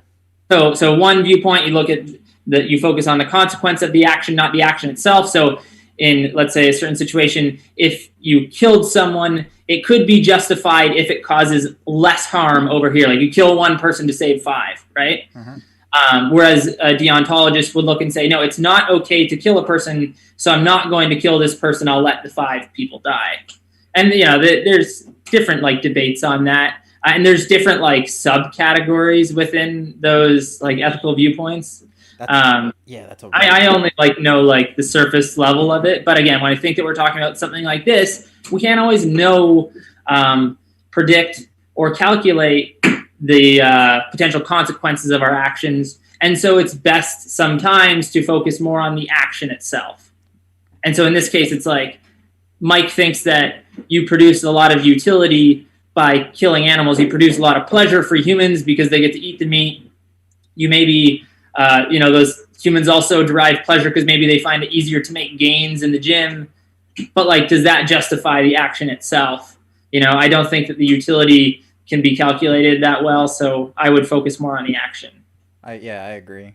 And, they kind of talked about that earlier. I don't even know why he would actually even try to why he would take that route. Just because, again, we're talking about, this is basics for, vegans, right? Pleasure. When did we put pleasure above just life? I mean, it's just pretty simple, Yeah. Pleasure has a higher precedence. Come on, sensory pleasure has a higher precedence than life. I mean, come on, guys. I mean, this is just ridiculous. Once I forgot who was it that said that. I think it was Earthling Ed, when I was a meat eater, and I had seen him say that as I was transitioning over into becoming a vegan. For me to transition over, it took 2 days, by the way. It was exactly. It was it just made perfect sense. But anyways, all right. I'm gonna. Anything else, Mitch? Because I'm gonna play it again. No, I think that's it. You can keep playing it, man. All right. Let me know, man, if you need me to pause it. Yeah, for sure. All right. Here we go. Is bad. It's definitely bad, but it's not as bad as human suffering in most cases. And even when it is, we could have other more technical grounds to discuss on exactly if that's the case. And there are other factors that are at play. So animal suffering is bad, but as for example, most vegans don't eat shrimp, and that's a very, very curious thing about why they wouldn't do that. If we were to look into any technical definition of suffering in behavioral psychology, we would discover that shrimp almost certainly don't suffer. Maybe in some sense they do, in a very mild sense. Also, they suffer in the wild anyway. Why not just suffer for us? In addition to that, so for example, chickens, do they have a decent time with life in general before they die? Yeah, probably. Would they rather just have never been born? I don't know. That's a complex question. And, humans have given life to more chickens than, good God, they could ever do themselves by many, many orders of magnitude. So, giving a lot of life, taking a lot of life away, maybe on the net balance is zero. Maybe it's on the net balance negative. But okay, so if you had to choose between, let's say, living the life of all the chickens that die in agriculture versus not existing at all, which would you choose? I'm not sure. I'm a human though, so I have. You're not sure. Yeah, no. So I'm a human, right? So with my I had to pause it here because this is where it's he's talking about how could you not be sure on whether you wanted to live the life of a chicken inside of a factory farm, which actually, let's just say a broiler chicken, right? Because we've got two different types of chickens. We've got the broiler chickens, which those are the big fat chickens that grow huge in 40 days. I think it is. It takes about 40 days for them to grow to about full size, and then after that, they're killed. They're slaughtered. Those are the ones that they break their own legs because they're so fat they can't walk. Their hips break. Some of them have heart attacks. A lot of them die in the process of just living up, getting up to that 40-day weight. And then after that, they, have their throats slashed or they're electrocuted to death or whatever. And then you have the egg-laying hens, and those egg-laying hens live if you ask me, a much, much, much worse life because, they're typically stuck in cages all day. And, they're in prison and, they're completely malnourished and they have to produce all those eggs and the eggs get stuck in them and all that stuff. I don't understand. As a human, he's talking about being a human, right? He wouldn't know as a human because he's not a chicken. How a chicken would experience. Hold on. This is what I'm wait. This is what, if I was Vegan Gains, I would have been stop right there. I was hold on. Stop the bus, dude. Everything that you know as a human, with the cognitive abilities that you have, Mike, you're going to tell me that you don't know? Or is that just a cop-out? Or you can at least make a best yes. Right. I would imagine that they feel pain and suffer and that they want to live.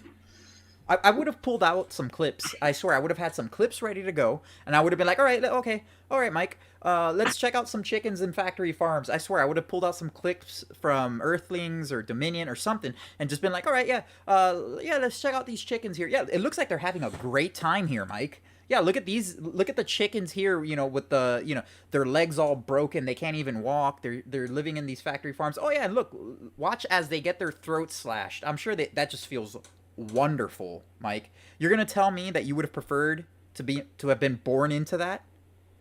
Personally, I wouldn't have. To live a life of suffering. Personally, I would have just been preferred to just not be born at all, which just makes no sense. I don't know. I think that was just a strong cop out by Mike. And this is where I think is, why do you think that's ego, Mitch? Or like, why do you think he did that? I don't know. And again, I think that Mike is a really smart guy. So I do think that when he says some of these things, I don't think that he actually necessarily believes what he's saying. I think maybe he just doesn't want to like lose that point in the debate. But like no one's keeping score here. Honestly, it's just like supposed to be a productive conversation. But so I don't know. I think maybe he's just being a little disingenuous here because he's a smart guy. I think he knows that, animals do suffer, feel pain, want to live. Yeah, I don't know. Yeah, I think he's being sneaky. I'm going to be honest. I think he's letting his ego get the best of him there because that was a pretty basic question by Richard. Would you have rather been born into a pain and suffering, right? That being of a life of a chicken, or not have been born at all? I mean, it's pretty damn simple, dude. Yeah.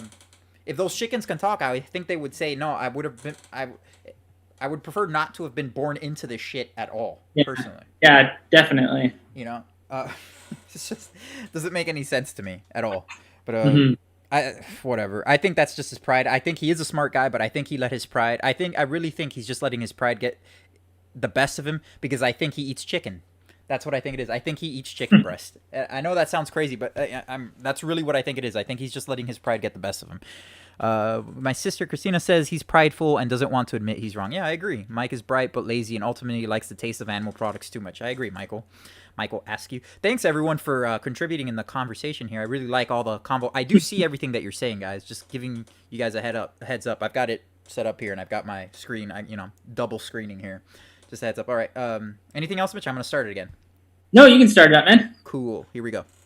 Human predilections, I would choose a whole lot of stuff differently than a chicken would. But okay, well, we can't simply focus on the suffering of a chicken and ignore the fact that chickens have probably a bias towards being alive. So for example, if you give birth to a chicken and then it sort of finds out that within whatever a year it gets slaughtered, you're like, well, this is really bad. We don't want you to live this life up to a year to get slaughtered. Let's just kill you now so we can just get... I'm going to pause it right there. Chickens don't live for a year. Okay, at least broiler chickens don't live for a year. They live for a few weeks. It's like 40 days. If I'm not mistaken, don't quote me on that. I could be wrong. It could be longer, maybe shorter. I'm not sure. I'm pretty sure it's like 40, 45 days or something like that. It might be 60. Less than a year. It's for sure. For sure. It's insanely quick. Insanely. The broiler chickens. The egg-laying hens...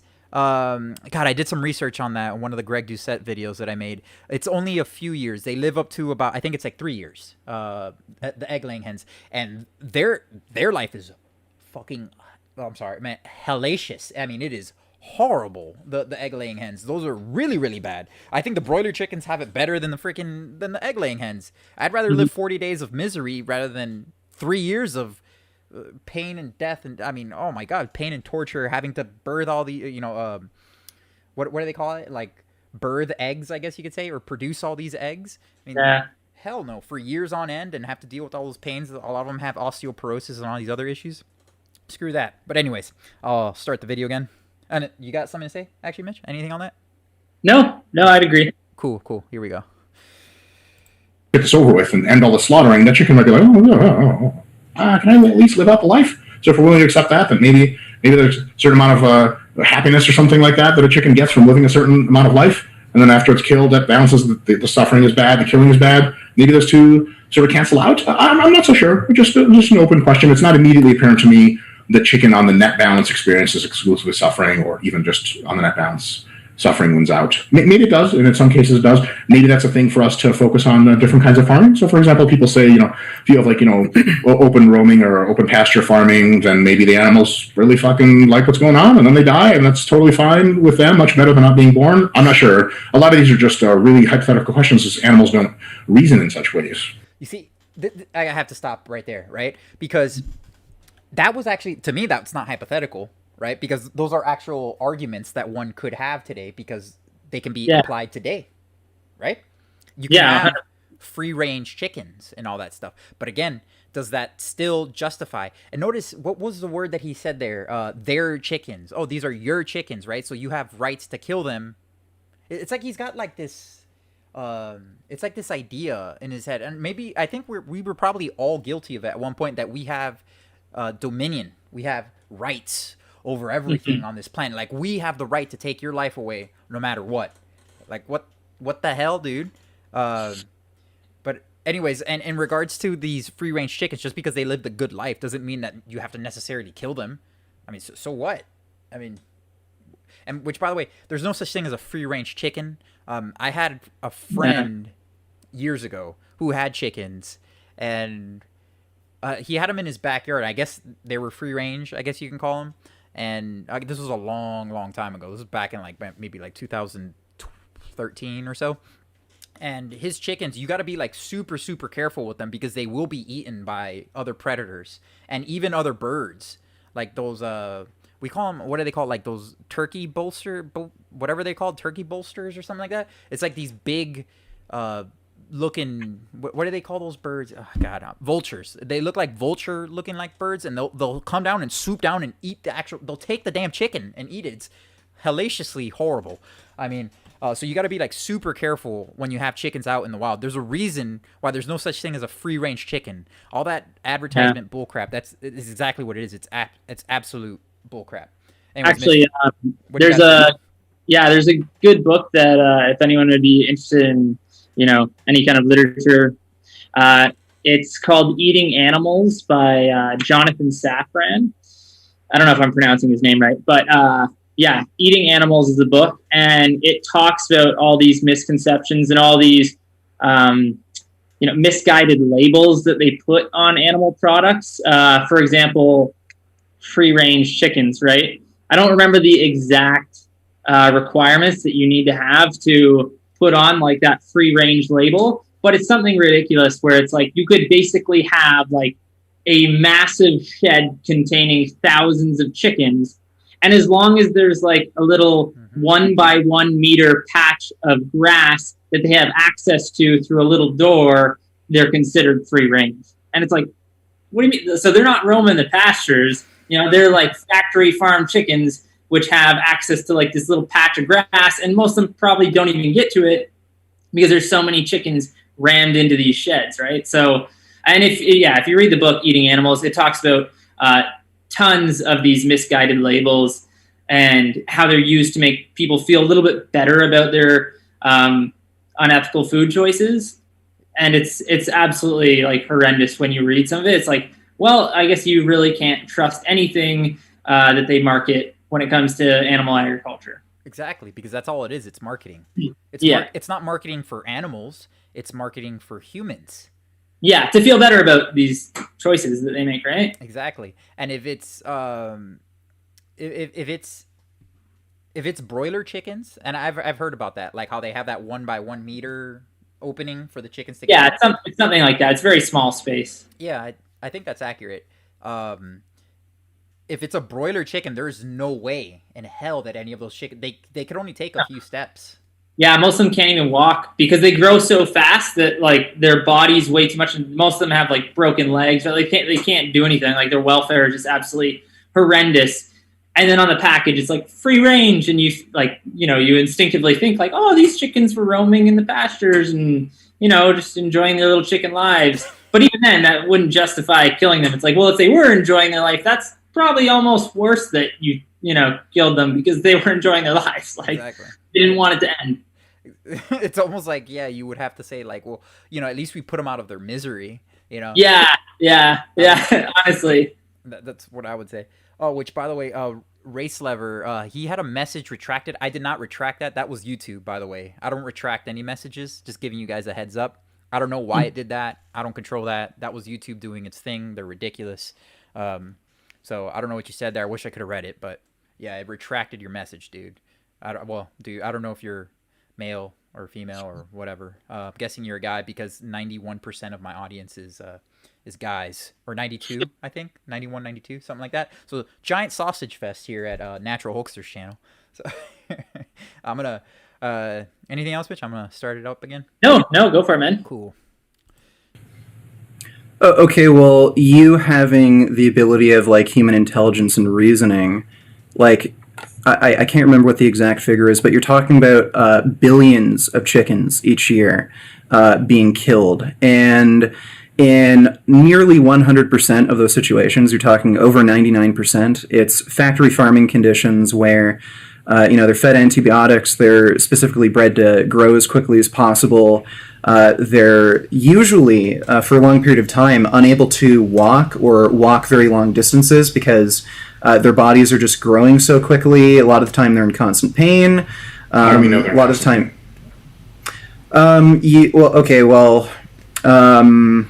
chances are if you're unable to walk and you just plop down, I would say you're in some level of discomfort.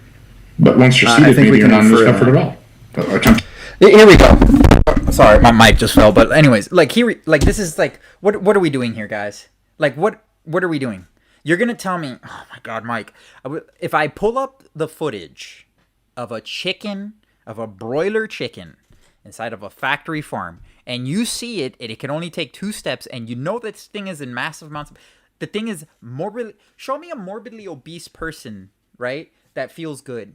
Right, and now again, we're comparing humans now to chickens. Anything, and it's not even morbidly obese because you can't even. That's not even a fair comparison because these chickens grow at extremely abnormal rates. It would be if it was comparable to a human. I think it would. God, it was somebody who made a video on this. It would be comparable to a human being like 1,000 pounds overweight or something like that. It would be an insane amount of weight compared to what its normal weight would be if it was a regular chicken that would be born, regularly out in the wild. So how is this even a contention or a basis for an argument to say, yep, factory farming's good? Yeah, well, and I think again, he might be being a little disingenuous here, where he's suggesting, well, how do we know that they're in pain? When they're collapsing, and there's video footage of it. It's like it's not like you can't find this stuff. Like you can watch Dominion, you can watch Earthlings. You just see what happens to animals and make a best guess. As a smart person, do I think they're in pain? Yeah, in most of the footage that you'll see, and it's mostly typical practices that they're showing. Yeah, these animals are definitely in pain. To posit that there's potential that they're not, I think that you're just lying to yourself, Exactly. I think, right. He's just lying. And I think it's because he's a chicken eater and he wants to continue. He's trying to pave his own way to continue to eat chickens. Is my guess. Is what I think it is. To walk is just comforting. Sorry about that. Anyways, you good, Mitch? Oh yeah, I'm good. Cool. Here we go. But maybe if you get used to sitting, it's fine. I would say that would cause some level of discomfort, whether it be physical or psychological. I mean, if you were to try and get up and unable to walk, I'm sure that would be pretty frustrating to you. Maybe if you get fed all the time, you don't really want to walk anymore. Plenty of people on my 600-pound life don't fucking walk, and they seem... Yeah, because the people on 600-pound life are ecstatic, right? Have you seen my 600-pound life, Mitch? I've seen clips of it. Yeah. they're all completely jacked up. They're all sad and depressed. Yeah, it's not just physical pain. It's emotional, Right. And they're psychological pain. And they're not as fat as the chickens in comparison. Yeah, it's not even close in comparison. Right. So you can't. That's not even really a fair comparison, if you ask me. And so what are we talking about here, Mike? I mean, Jesus. Okay, let's continue. Here we go. To be at least somewhat happy during some of that time, until and unless health problems get in the way. So you don't think okay, so you don't think features. You don't think animals would prefer to be able to walk and move? It depends on how many of their needs are satisfied. I think that most animals walk and move in some large sense to satisfy needs, and if enough of those needs are satisfied, they fucking kind of don't. Take, for example, the crocodiles and alligators. If you feed them enough, they don't fucking go anywhere, man. They wouldn't even leave the zoo. Fuck it. By accident, they get lost and leave. But they getting fed and, seems pretty fucking sweet. So, they're a bit different. They're ambush predators, so that would kind of make sense. Chickens are a bit different. They're quite social. And given the opportunity, they do run around, they play, they like to explore. So you don't think for an animal like that, that would, at the very least, not being able to walk around, would be psychologically stressful and painful for them? I don't know about stressful and painful, maybe not preferred, maybe stressful and painful. What I also say is they're completely inoculated from predation and from competitions of any kind amongst each other. Predation and disease. For example, they get fed antibiotics. That's fucking sweet. Disease is miserable as fuck. Chickens in the wild get all kinds of diseases. If we're comparing this to an ideal human existence, yeah, fucking chickens have it rough. If we're comparing factory farm chickens to the average free living wild chicken, I'm not so sure where that cookie crumbles, and it may crumble into the negative direction where factory farming is really still on the net balance fucked up. I'm not inclined to believe it's completely 100% fucked up. Marginally fucked up, and then sort of compared to what else, and compared to what are the other benefits that factory farming can cause other society and human happiness and so on and so forth. Okay, so what are we arguing about here? If it's jacked up, right? What are we talking about here? I mean, you're not completely sure. But he's kind of leaning towards it. So what the hell are we doing, right? Yeah, and again, he says that it's effed up, right? And I think it's more so than he leads on. He believes, I think he knows that it's pretty messed up what happens in animal agriculture. I think he just doesn't necessarily want to concede to that here.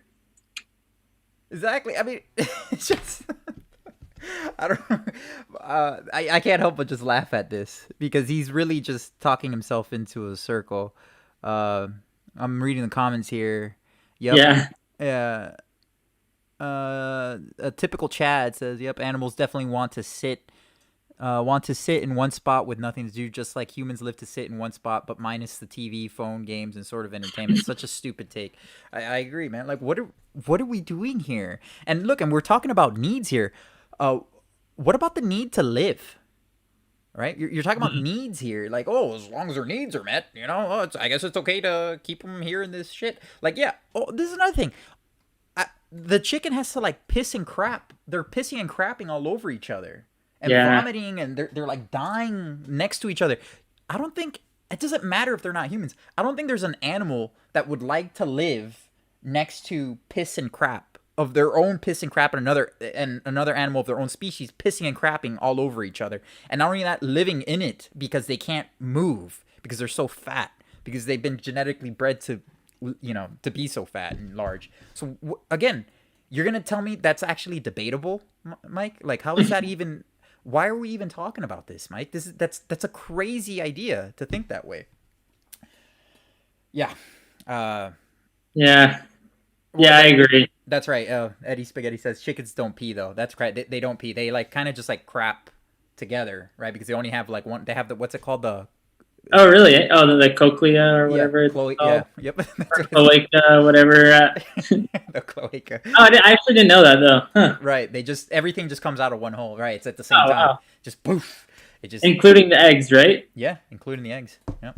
Eggs. Yeah. So, all right. I'm gonna start it up again. Here we go with this ridiculous argument from Mike. But you don't see an ethical issue with breeding animals to where they can't move, or at least not very far. They struggle to move around. They're kept in confined spaces. Oftentimes their beaks are also clipped so they don't peck at each other.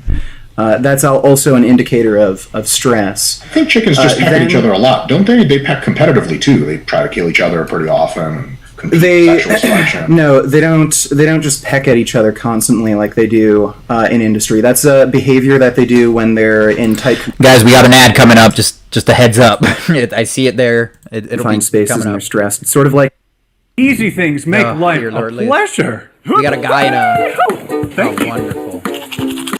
when you put multiple rats in too small of a cage, they'll start fighting each other constantly. But if they have enough space, they won't do that. And on top of that, man, like, I've been to some of these slaughterhouses, like, they don't like being transported. It's extremely stressful and oftentimes brutal for them. Like, here in Canada, there's a Maple Leaf slaughterhouse over in Toronto that I protested at. Like, it gets, oftentimes in the summer, it's usually 30 degrees or more here, Celsius, and they, like, literally cook alive in these transport trucks.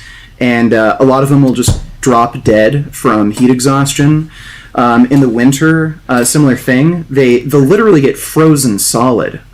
We've broken open some of these trucks to try to help some of these chickens and steal them.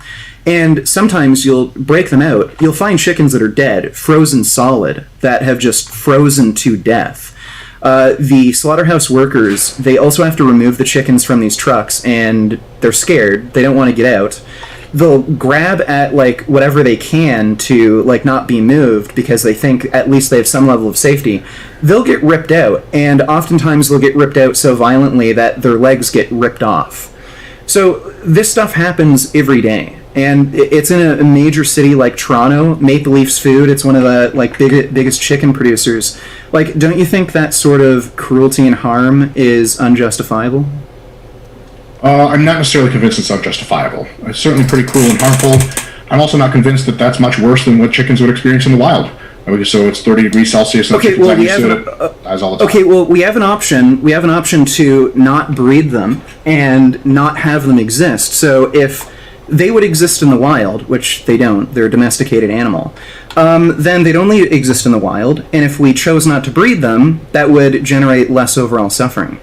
And you're also ignoring the suffering of human beings. I mentioned, like, slaughterhouse workers developing PTSD. They're often also prone to disease. People get a lot of pleasure from eating chicken. So you You want to pause here, Jason? Yep. Go ahead, Mitch. Again, I think like when we were getting into this here, Mike's saying that he's not convinced that, animal agriculture causes more suffering than would otherwise be harmed, in nature. And again, I think that this is one of those considerations in ethics where you're taking something that is like, you cannot calculate the net utility, like you cannot predict it accurately, but you're just saying, well, I'm not certain, so I'm just gonna kill whatever I want because I don't know, they maybe would have, experienced worse in nature. No, I think maybe it's better to look at it from the perspective of, like, the act that I'm actually, engaging in. Like, is it, killing animals, does that seem ethical to you? And from there, like, you can start to explore different avenues. But to say, like, oh, I'm not convinced that, they experience worse in nature, which again is also absurd because, with what Richard just said, like, I've seen it, like, when I drive on highways, like, if you ever drive by, like, a truck transporting pigs in, like, the, like, peak of summer heat, and there's, like, tons of them just crammed in there, you're like, I cannot imagine how hot that would be, because if I was, like, in my car, with just, like, little slits, for air, crowded in with tons of other animals or tons of other humans, it would be insanely hot. Like, it's just incredible that, you would think that, oh, no, I'm sure, they would experience worse in nature. I don't think that that's necessarily true. I think that nature can be incredibly cruel, but I think that what happens in animal agriculture is just completely uncomparable. Like, it's so horrible what happens. Exactly. And Richard talked on it too, is that we're the ones who are doing this. Yeah, we're enacting these things onto these innocent beings, right? Right. We're bringing this suffering into existence. And another point that I also want to bring up in regards to these chickens, the ones that live in the wild, or rather, before we get into that, I just wanted to say that if you're killing these chickens, right? Just because, let's say let's say killing the chickens in factory farms is not as bad as a chicken dying in the wild, because it's going to get torn to shreds by a wolf or something like that, or whatever. It's going to get eaten alive, or it's going to die of a disease or something like that, compared to in a factory farm, it's just going to have its throat slit, which not every chicken dies that way. There's a lot of chickens die of heart attacks. They die of, I don't know, malnutrition, all sorts of stuff, disease. There are diseases that go on inside factory farms, even though there's antibiotics being pumped into them and all that stuff. But whatever. Let's just say that it's worse in nature.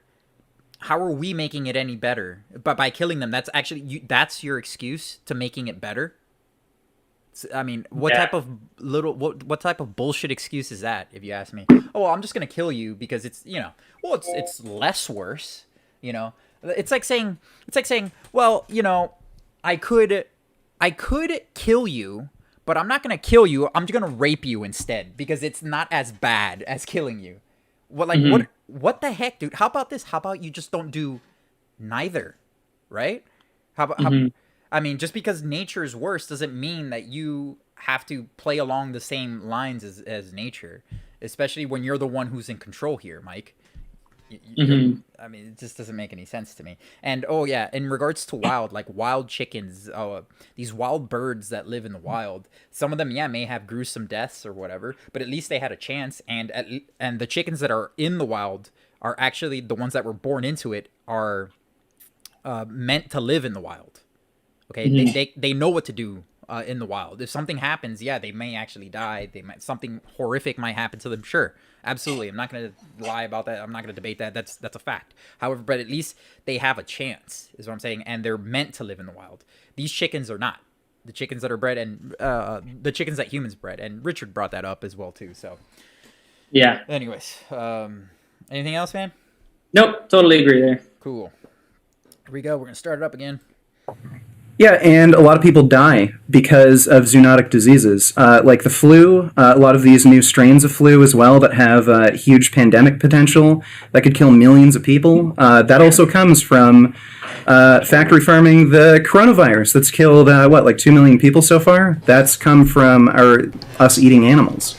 Totally. So do you think that's all bad stuff? But also, humans receive an enormous amount of pleasure and otherwise utility from eating animals. So if you were talking about suffering on a big net balance scale, then we have to sort of factor that in. And I'm not sure which way that goes. I think to vegans, it's instantly apparent that scale is tilted towards net suffering. To me, it's not as apparent, and to a lot of meat eaters, it's absolutely worth it. And maybe they're wrong. Maybe vegans are wrong.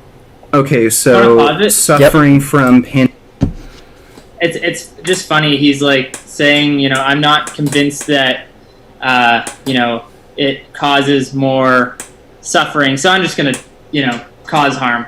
I'm not convinced, so I'm just gonna cause harm anyways. Exactly. And I just think that's kind of like an appeal to futility, right? Like, well, I don't know if I can make a change, so whatever. I'm just gonna kill whatever I want.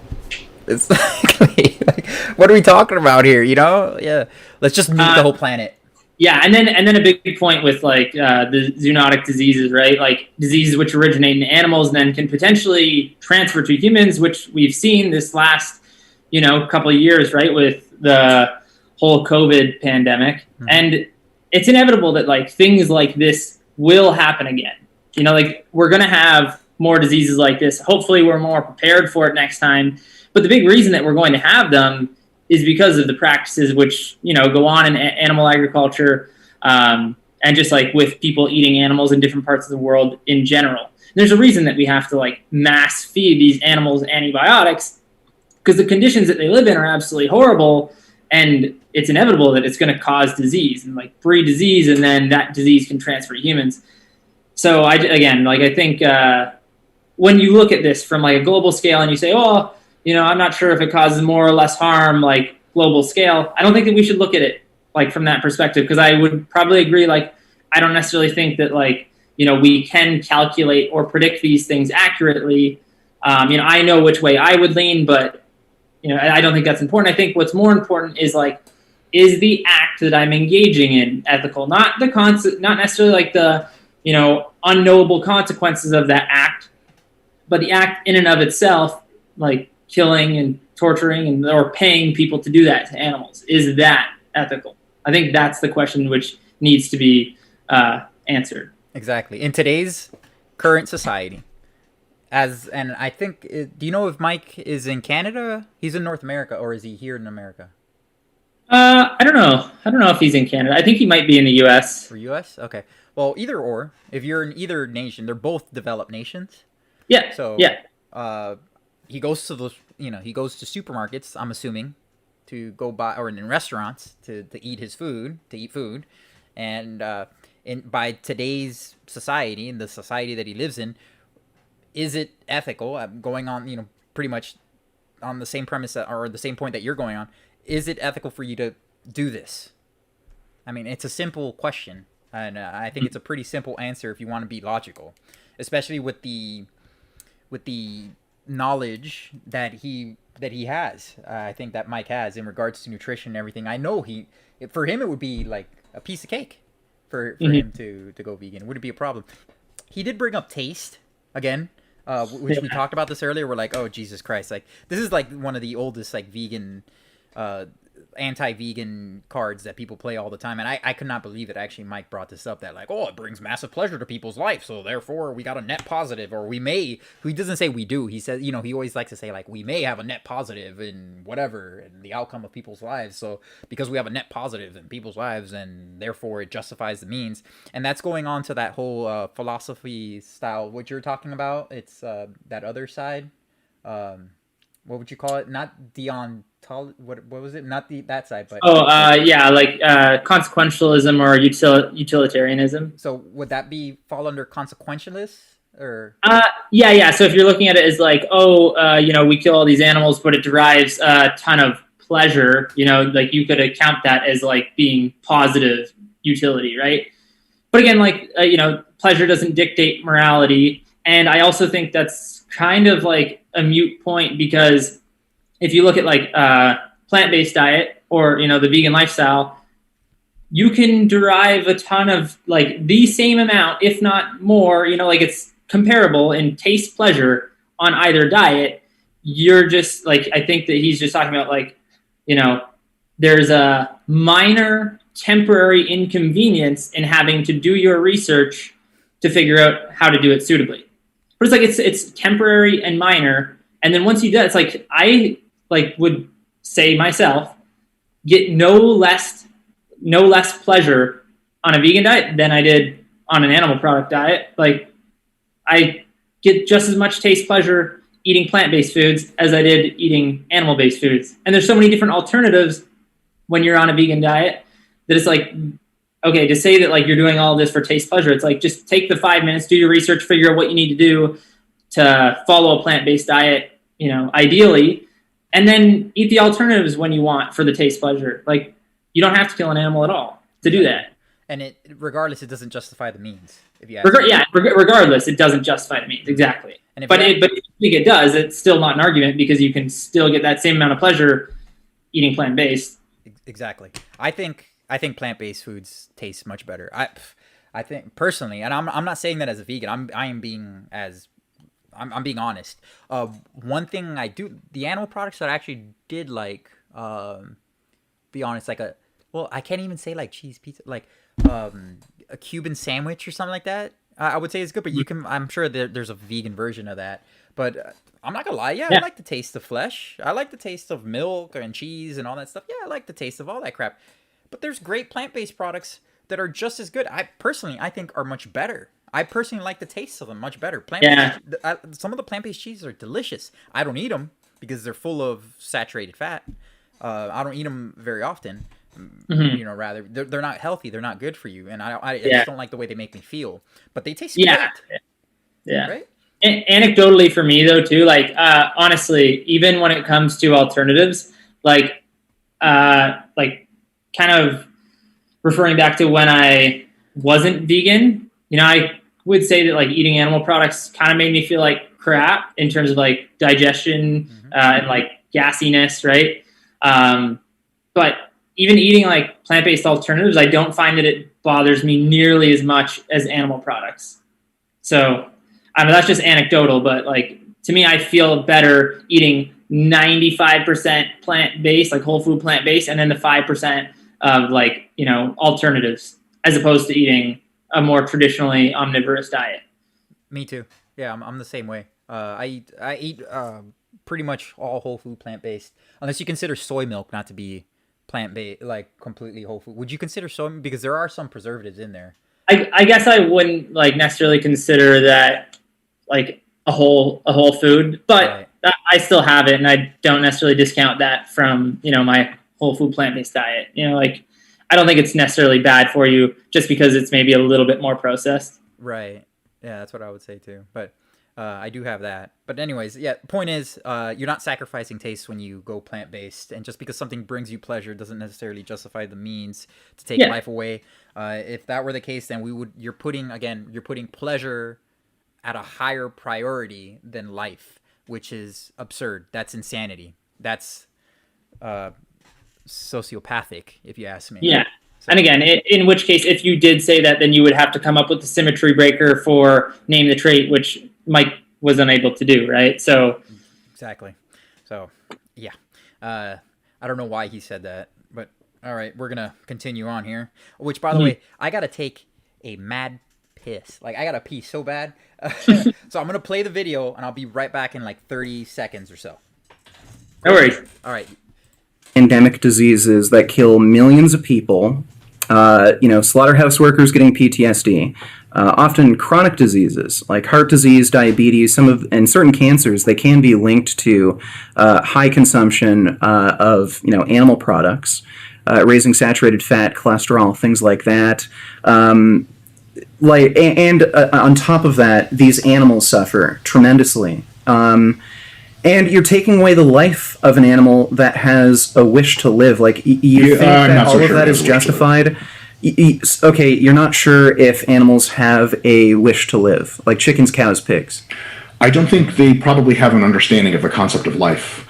So they probably have a desire to avoid stimuli they consider negative and go towards stimuli they consider positive. But I don't think they probably sort of have a heuristic understanding of what life means in a future-oriented perspective where they want more life later. Yeah. I think does that matter? Human qualities on them. Yeah, of course. It can Okay, so their if- experience of suffering and or their experience of elation. All right, so if there were a group of human beings that lacked that capability of understanding life on a conceptual level, and all they did was avoid stimuli that they found to be frightening or scary or hurtful, you'd say it doesn't really matter if we kill them. No, but I would say it matters less. Okay. Well, if it only matters less, then I don't know why you'd even make that point. Like, if you recognize it's bad to begin with, why wouldn't you just not do it? Because there are benefits on the other end. So, for example, humans receive a lot of pleasure from eating meat and a lot of utility from eating meat. It helps brain growth, brain development. Most humans really like to eat meat, including vegans. They like to eat things that taste and feel like meat. Again, here we go. He's putting pleasure above life, which is sociopathic, if you ask me. Either that or it's just an excuse. You're just being.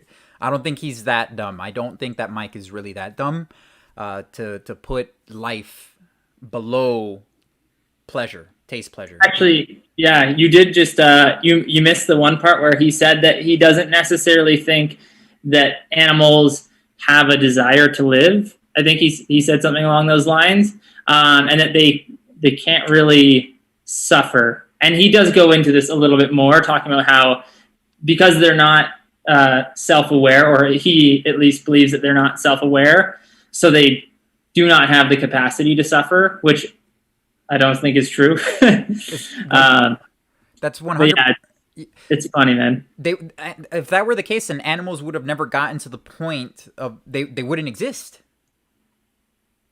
Do you get what I'm saying? Like, if you don't have a will to live, how would you exist? Because you would just sit. You would just sit and wait to die. You wouldn't care.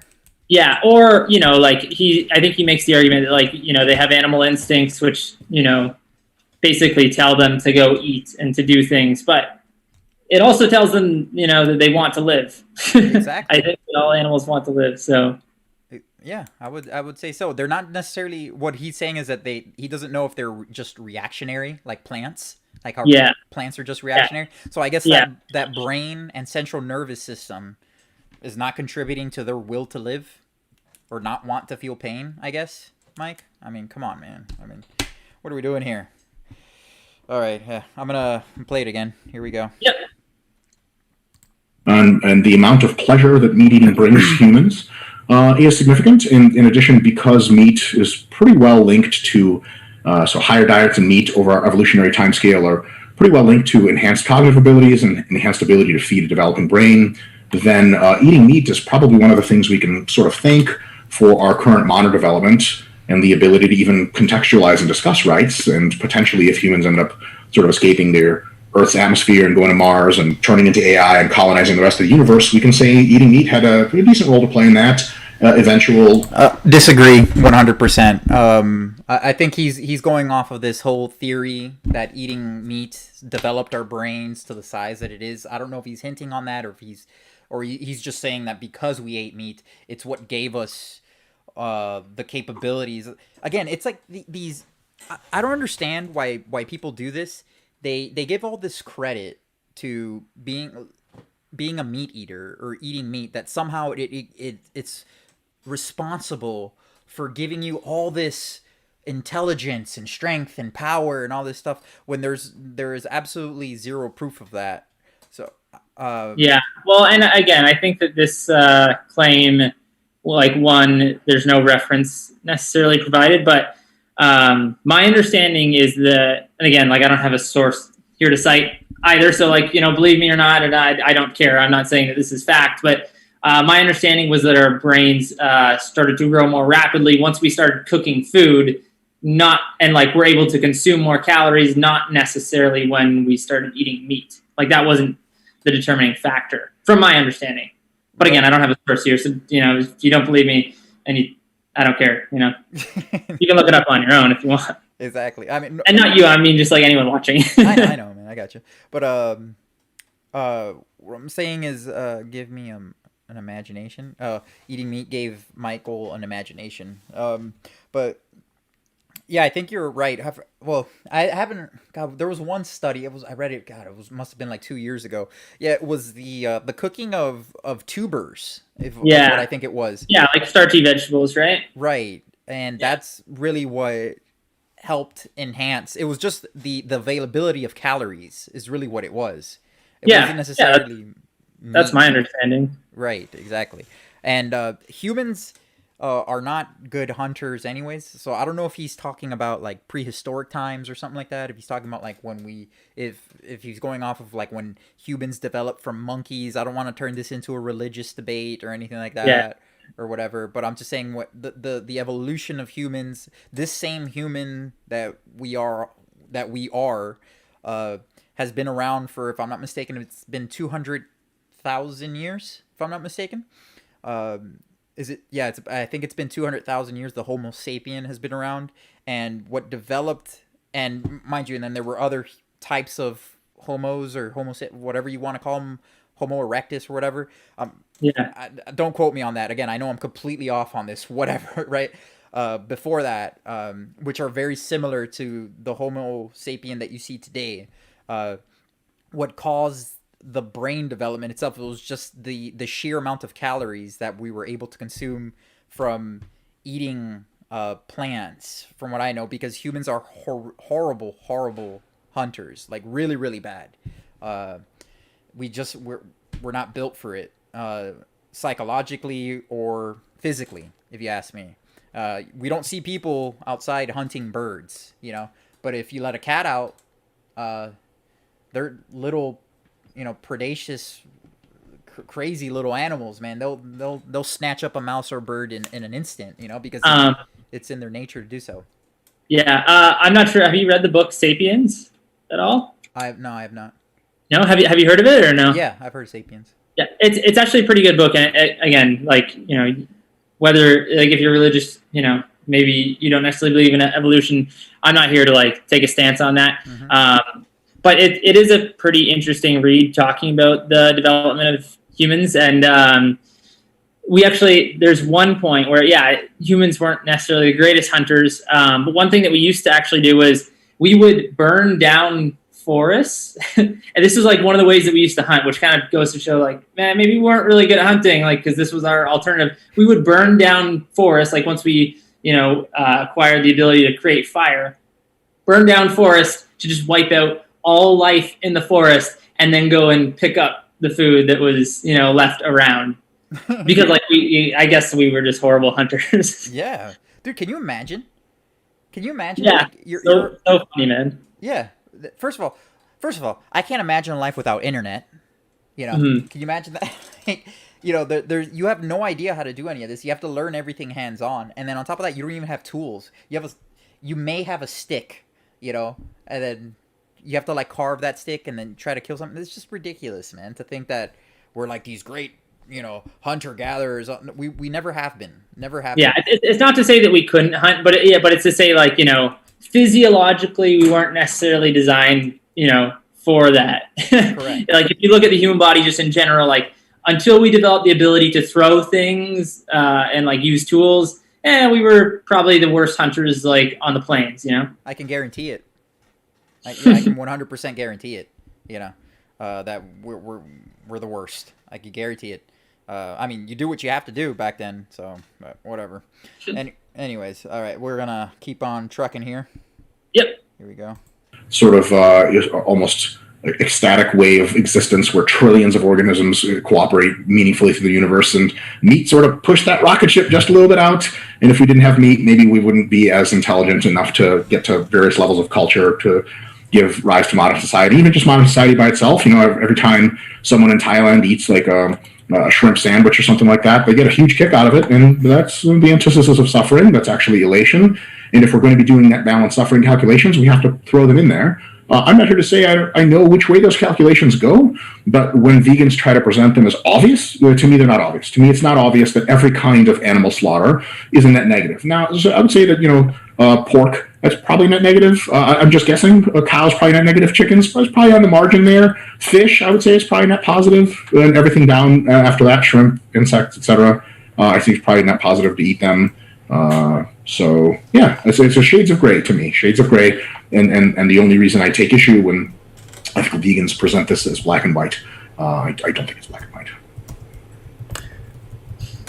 Okay, so you did mention that if lab-grown meat came out, you would eat that exclusively, Sure. assuming it was like economically viable, roughly the same price and everything.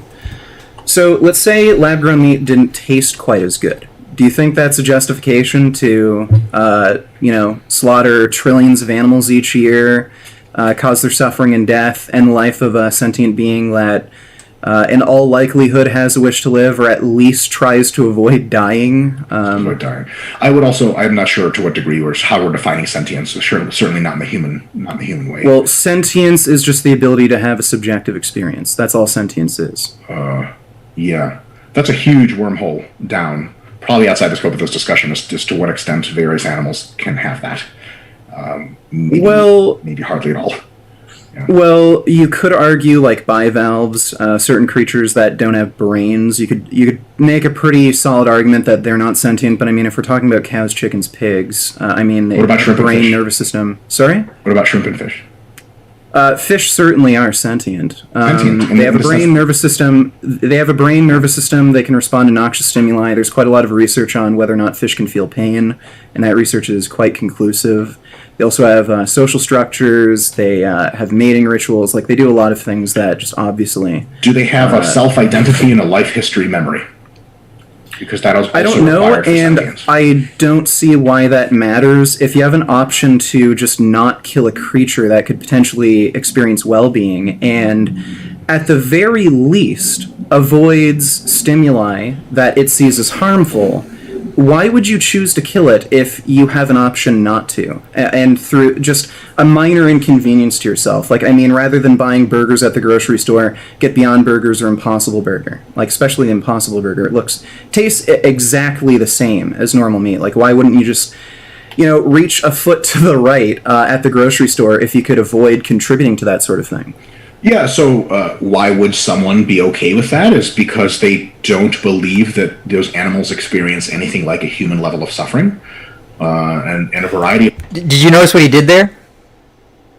What's that? And I've seen people do this a lot. Richard brought up, like, why wouldn't you just grab the Beyond Burger, right? Rather than the Flesh Burger, right? And what he did there was, Mike, he generalized. I don't know why people, because Richard actually directed it at him, and what he did, he generalized it. Mike was like, "Oh, I don't know why people would do that, or whatever." Now he's gonna go off into some whatever deflecting tangent, whatever, right? Rather than holding himself accountable, like why? And I wish Richard would have been a little bit more persistent on that, and just asked him why don't you just do that? Eddie says Impossible Burgers equals almost $10. I agree. They are expensive. I would 100% agree with that.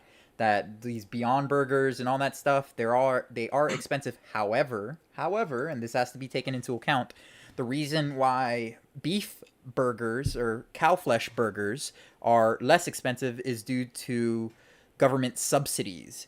So technically, if you took away the government subsidies, I guarantee you that those beef burgers, first of all, they wouldn't even be there. But let's say if they did produce them anyways, they would be much more expensive than the Beyond Burgers or the Impossible Burgers as well too. If anything, the Beyond Burgers or whatever, the plant-based burgers, not just those two companies, but the plant-based burgers would be substantially much cheaper because people would eat those, right? And that would drive the price down because now they could produce more quantity of it.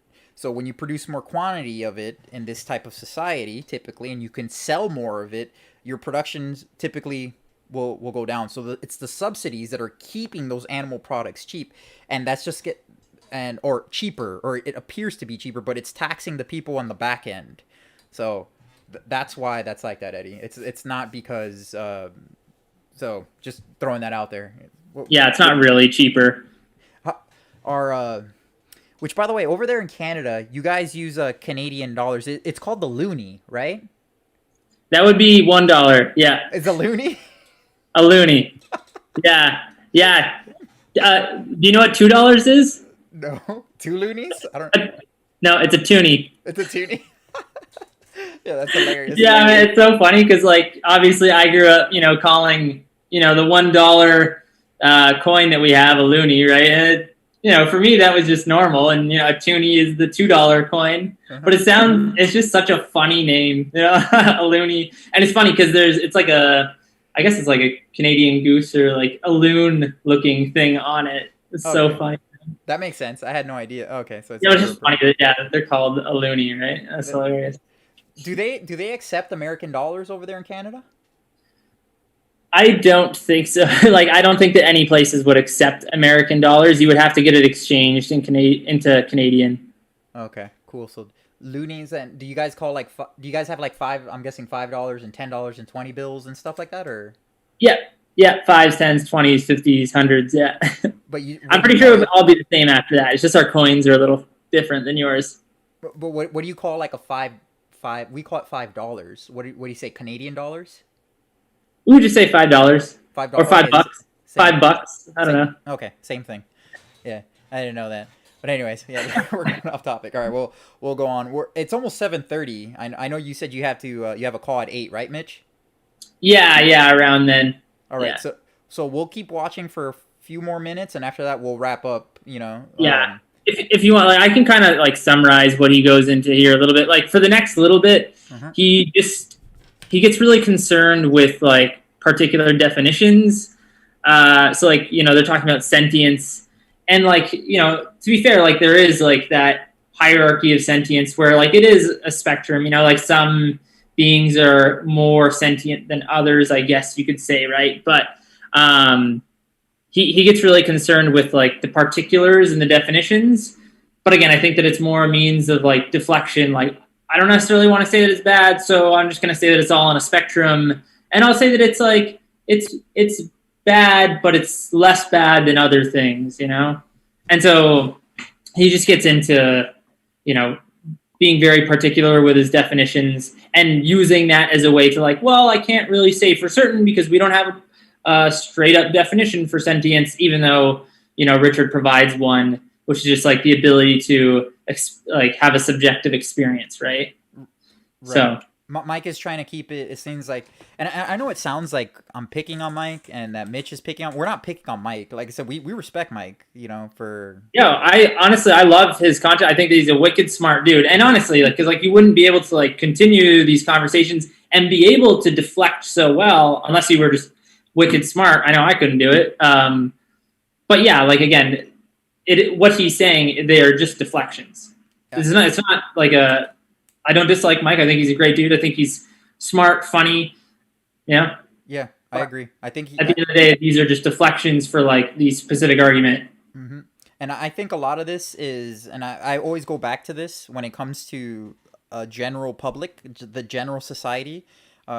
People are always typically going to default, and I really hate to say this, are going to default back to popularity. They're gonna default back to what the main populace wants to hear, and they're always gonna also default to authority. First is popularity, second is authority, and I've noticed that with people, and I think the reason why Mike is doing this, he's deflecting because he knows that his audience and he himself as just a person, you know, as a regular, you know, in society, knows that if he were to be plant-based or whatever, vegan, that would make him different, right? And most people don't want to be different necessarily, or they don't want to go against the grain of what society is, and they let society, really deep down inside, they let society dictate their morality.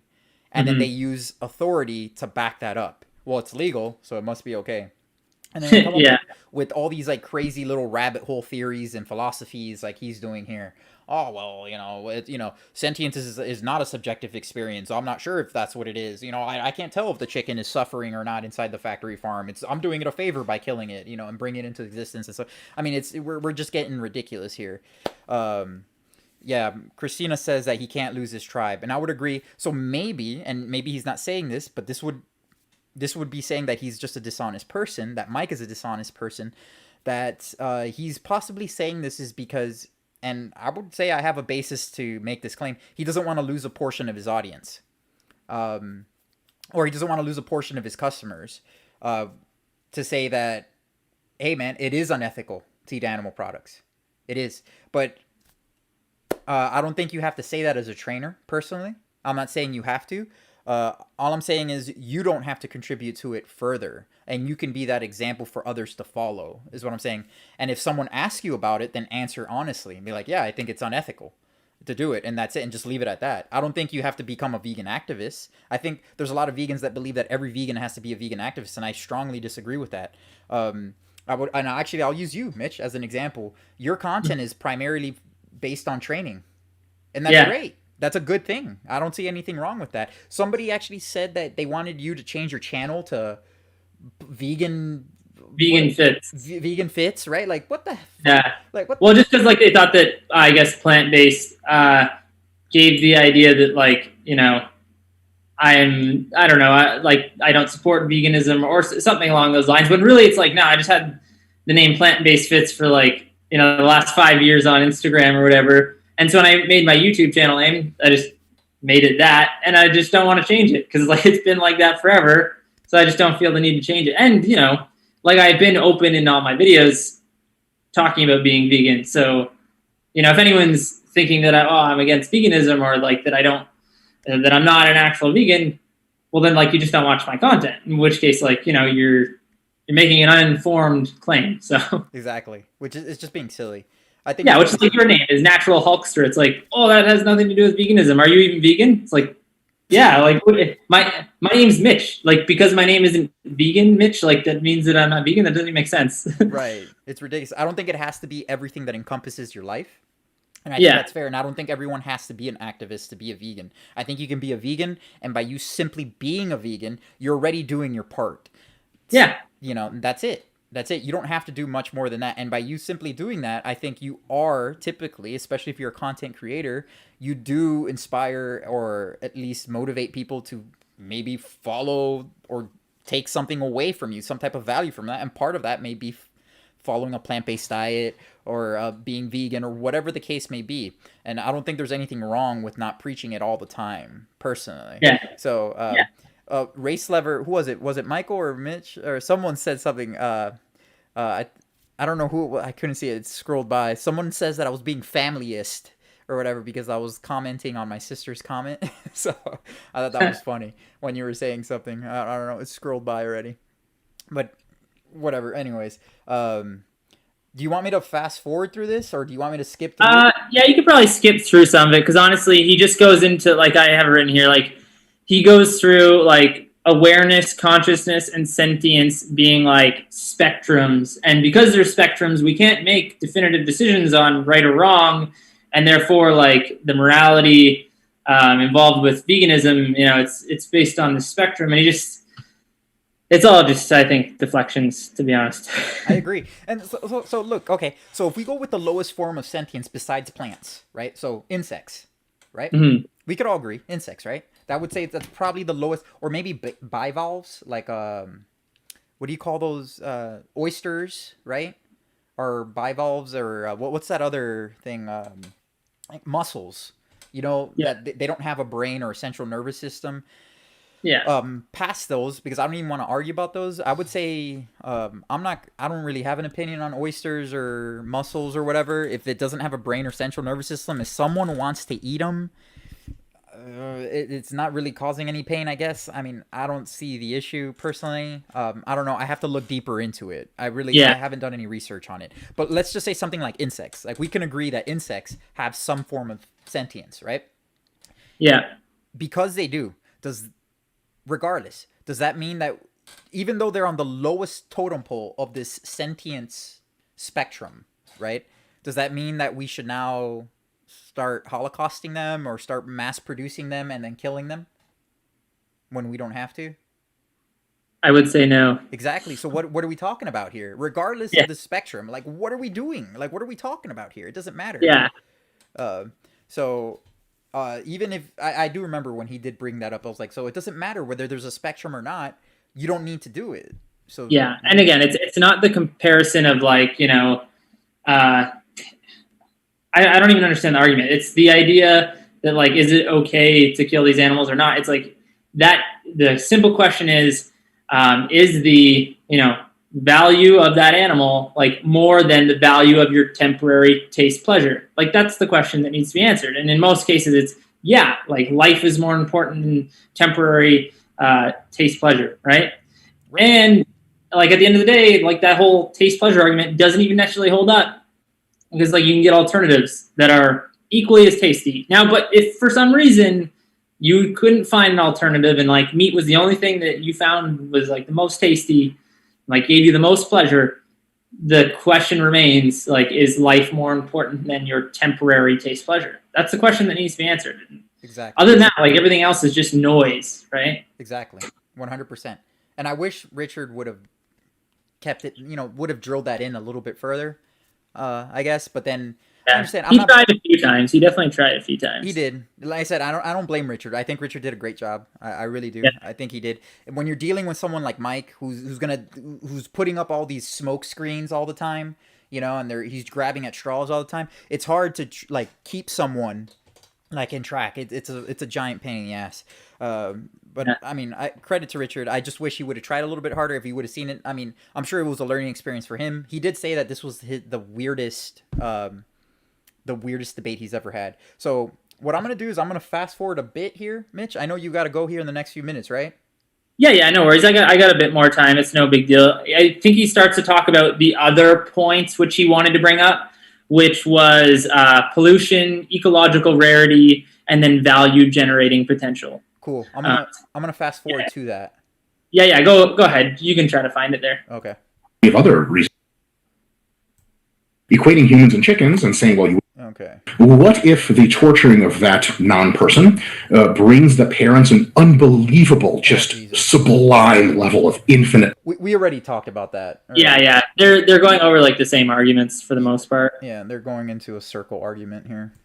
Here we go. Hold on. Let's see where they're at here. So that's already a problem. Oh, okay, well, sentience is just... Oh, no. And holocausting them. So concentration camps are not actually... Oh, jeez. Hold on. Where was it? Jeez. Comprehensively, that would take a We're long gonna get into an ad, time. guys. Yeah. Here we go. Are we Into talking? an ad. Sorry about this, guys. Shouldn't We the got way an you ad. charge your device be just as good I as the don't device care. itself? I mean, don't you think the chargers I today don't care. Talking about like mirror tests, like, oh, that's me in the mirror type That's thing. one of the ways to hint at it. Hold Sure. on. We're going into this whole sentient stuff. Rarity. So there's something to killing off rare endangered animals. Yeah, rare animal. They are originating. God, where? Hold on. I'm trying to find. Okay. It was towards the end. Right here. Conjecture point invented and used maybe not invented, but used almost exclusively by vegans on forums to make stupid meat eaters look dumber because they can't parse the philosophical qualities that would require to understand that. But I can parse those qualities. I'm not convinced by them. I don't think a symmetry breaker is necessary. I think you can think in terms of relatives. Things can be more and less bad. I think justifiable and unjustifiable are not necessarily terms you have to use. This is marginally more or less justifiable. So when you eat a burger, you could be like, oh, I'm doing something really icky, but oh well, it's fine. I'm not that worried about it. Versus if you fucking kill a person's child and eat them, you could be like, I'm doing something really super fucking awfully terribly bad, and there's everything in between. So, and that's, to me, I don't think there's any clear dividing lines necessarily. All right, and last question for you: like, do you still consider veganism a morally superior position? Yeah. Okay, all right, fair enough. Well, really appreciate you. What's up? I was just saying. So I think we actually did skip over that part there, the ecological rarity and stuff. But I can briefly touch on that. So he talks about. First, he talks about pollution, and so how the idea that like veganism might be like marginally better for the environment than animal agriculture, which I think is maybe a little bit of an understatement. And again, I don't have sources to provide here, but like anyone else can do their due diligence if they want. I do think that veganism is much better for the environment. Yeah, that's my stance on it. You can watch Cowspiracy, like you can, I have done research on it. Yeah, and you can decide whether like you think that Cowspiracy is biased or whatever. But to me, like based on the research that I've done, like and what I've seen, veganism is better for the environment. And I don't think that it's such a small percentage, like Mike asserted, where he suggests that being vegan makes like such a small difference. It's like 2.5% better than if you were. Oh yeah, it's much greater than that. Yeah, it's much greater than that. I forgot what are the scientists or whatever the studies. There was one that said it was 51% when we're talking about emissions and stuff. There was another one that said between like 14 and 18%, and there was another one recently that said it was over 80%. Whatever. The point is that it's not good. And look, I like to look at the most obvious, right? And if we look at the Gulf of Mexico, right, which is there's a giant dead zone there in the Gulf of Mexico that is ever growing, right? And if you look at it, the reason why the Gulf of Mexico, or there's a giant dead zone in the Gulf of Mexico, is because there's a bunch of farmlands through that area because of the Mississippi River, because of all the seepage from all the animal waste and all the pesticides and all the crap from factory farming that seeps into the Mississippi River, which then ends up going into the ocean, that being the Gulf of Mexico. And there's a giant dead zone because of factory farming. The pesticides, of course, because of the for the plants, the amount of plants that have to be produced to kill the 9 billion animals here in the United States that we slaughter, the 9 billion land animals. Most of those animals, I think it is 8 or 9 billion chickens. It's mainly all chickens. And then there's a few million, it's like 53 million or 55 million cows, and that number's ever growing. It's still actually kind of growing, I think, if I'm not mistaken. I'd have to check the stats on that. But it's an insane, regardless of the matter, it's an insane amount of death that's going into this, and it 100% does affect the climate, or it 100% does affect the environment. There's no question about it. Like, I don't even think that's even debatable from Mike if he wants to say he doesn't know or whatever. That there's absolutely 100% no debate on that. But, yeah. What else? What else do we got, Mitch? And then he talks about ecological rarity, and so that's where he discusses the fact that certain animals are more valuable because they're more rare. So like endangered species maybe deserve protection, but not necessarily other animals who are less rare. So for, example, animals in animal agriculture are much less rare because we breed them into existence constantly, right? So he kind of talks about that being a differentiator in like levels of importance, but I don't think that is what gives any life importance, is how rare it is. Then he goes into value generating potential, and so he talks about how humans have the capacity to produce more than any other species, and because of that, we are more valuable. But again, I don't think that any of these traits here determine whether it's okay or not okay to kill animals. Right. Like they're not important. They're not important points of discussion when it comes to the ethical implications of veganism versus omnivorism. Right. Towards committing. Well, some people. This is very controversial for meat eaters. Murder, but there's no point just because we are more productive, right? I mean, you already said it. We've already covered this, right? Mm-hmm. It's still and again, like even if these like were the points made, like you could like go down the rabbit hole of like value generating potential for humans. Yeah, maybe humans have the potential to produce so much and create so much good and whatever, but right now we act more as an invasive species, just destroying everything in our wake. So it's like, yeah, like value generating potential, keyword there being potential. We have the potential to do a ton of good. We're not doing it. And, especially in this case, when we're talking about veganism, that's a perfect example of how we're just creating mass amounts of harm to other animals, the planet, and then ourselves, in the sense that, when you consume all of these animal products, you tend to end up with the development of these chronic diseases, right? Exactly. It's like the top 14 of the 15 leading causes of death, for the most part, are caused by consumption of animal products. If you've watched any of Dr. Greger's work. Yeah, I have seen it. Yeah. Oh, yeah. And for my own research, of course, the top killers, if we're looking at like what's good for humans, Mm-hmm. I mean, we know what causes cardiovascular disease and cerebral vascular disease. Not to say that it can't happen following a vegan diet, but it's mainly the excess consumption of saturated fat and cholesterol, and eating into massive amounts of these massive caloric surpluses and doing it for long periods of times and all that stuff. And we've seen this in studies. We know this. We know this from the Adventist studies. One of the very few studies that actually compared vegans to actual omnivores that lived very similar lifestyles in a very health conscious society, I guess you could say, or little group of people, those Adventists, one of the blue zones, and we've known this for a while. So if he's worried about humanity, should definitely just go vegan, if you ask me personally. That would make much more sense for the well-being of humans, because you're not sacrificing anything, you're not killing anything, and the deflections are real, is what I would have to say when it comes to that. So again, like if we can summarize his points. He talks about like animal suffering. He talks about rights and reciprocity. He talks about ecological rarity, pollution, and then value generating potential.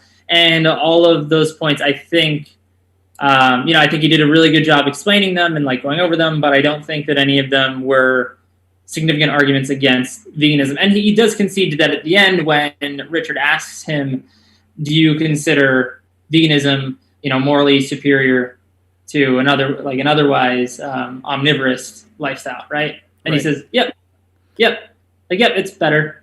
So it's like, okay, well, there's the answer. He just thinks that, maybe it's not necessarily significant, so why would I change? But again, all those things that he mentioned, I don't think he necessarily believes them 100%. I think he's just deflecting, and he's really good at it, to be fair. Yeah, he is very good. I would be willing to bet that if the planet went primarily, let's just say America, because I'm assuming that Mike lives in America, that if America, let's just say the scales tipped to say about 50% vegan, right?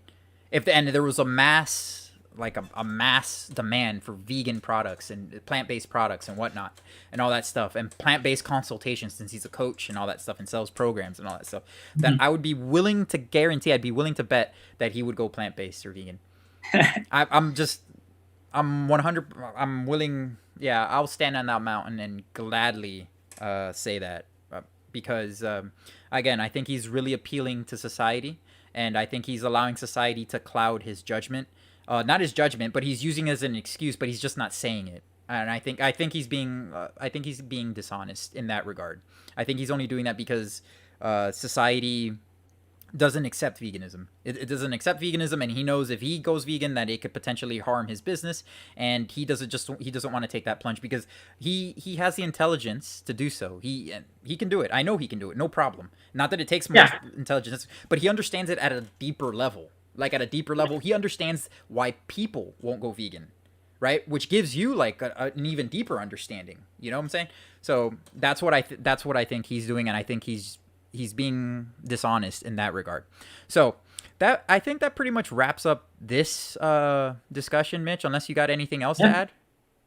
No, that's it. I mean, honestly, like I don't want people to think that like we're picking on Mike or anything, because like I don't think that we are. I think that we're just like addressing the points made in the debate. And yeah, if you guys have seen any of Mike's content, he's a wicked smart dude. And like a lot of his content on training is really valuable. Like he hits the nail on the head with a lot of stuff. A lot of the programs that I designed for myself, they're dictated by principles that he discusses in his videos. So if you guys do want to check out his content, like he has great content with regard to training. I just, when it comes to veganism, maybe listen to Richard. I would agree. I would agree 100%. And even Richard's training is... That dude, homeboy's getting strong. Last I saw, did you see that? He's getting pretty strong. Yeah, he is, man. I've been cutting, and he's been like bulking up, and like I know that his bench press is probably stronger than mine at this point, but I'm looking forward to bulking back up in the winter again a little bit because I gotta catch up to the guy. Mm-hmm. Yeah, you're looking thin, man. How much? What are you weighing at? I'm around 183 now. I have kind of been stuck here at 183 for the last couple of weeks, not because like, I don't know what I'm doing with my diet. It's just I've been so busy with other things that it hasn't been my 100% priority, but getting back on track with it this next week, and hopefully I can move down to like 175 pounds just because I have a few calisthenics goals in mind still for the summer, so I want to get a little bit lighter. So, 175, you're going to be shredded, dude. Yeah, we'll see. I might do a physique update at some point once the gyms open up and there's some better lighting. Yeah. I hear you. But yeah, I've been dieting. I'm not cutting, I would say, but just dieting. And just losing weight like really, really slow. And oh my God, man, when the weights start to like go down, it's from right after a bulk. Since I've started dieting, I've lost a total of 16 pounds. And wow. I'm at 189 right now. Yeah. And that's my average right now. My average is actually lower than it's 188.7. So, and I just want to diet down to 185, and definitely seeing the bench press took a decent hit. Like I tried. I was doing 275. I remember for 5 at my heaviest, and now I can do like 275 for like a triple RPE 10. Yeah. Like I'm like, oh geez, like it feels like it's gonna crush me. First one's good, second one is like, oh crap, I think I got another one, and that third one is a grinder. Set 1, by the way, not like set 5. No, set 1. Yeah, the bench press goes down, I feel, the most. Just like as you lose mass and like cushion around the area, the leverages get worse, and so it's hard to maintain your strength. For me, with my cutting, I've been able to maintain my squat pretty well, surprisingly, my deadlift pretty well, but yeah, my bench has probably gone down maybe like, 15, 20 pounds off my max. That said, like when I tested my max, I peaked for it. And obviously like I'm not peaking anytime while I'm dieting. So yeah, I feel the pain though. But anyways, yeah. I think this is a good wrap up point for now. Yeah, man. If you want, Mitch, just stick around real quick. What I'm going to do is I'm going to end the stream. I just wanted to say thank you for everyone who has stuck around for this discussion. I appreciate all of you. The chat was kicking. We had a lot of people talking here. I really appreciate all of you, and just thanks, man. And Mitch, anything else, man? No, thanks a lot for tuning in, guys. Honestly, it was fun to just have the conversation and go over the debate. I really did enjoy watching the debate and reviewing it. So yeah, it was a good time, good conversation, and thanks for tuning in, guys. Yep. All right, guys. We'll catch you. I guess I'll see you later in another video, guys. Thanks for tuning in.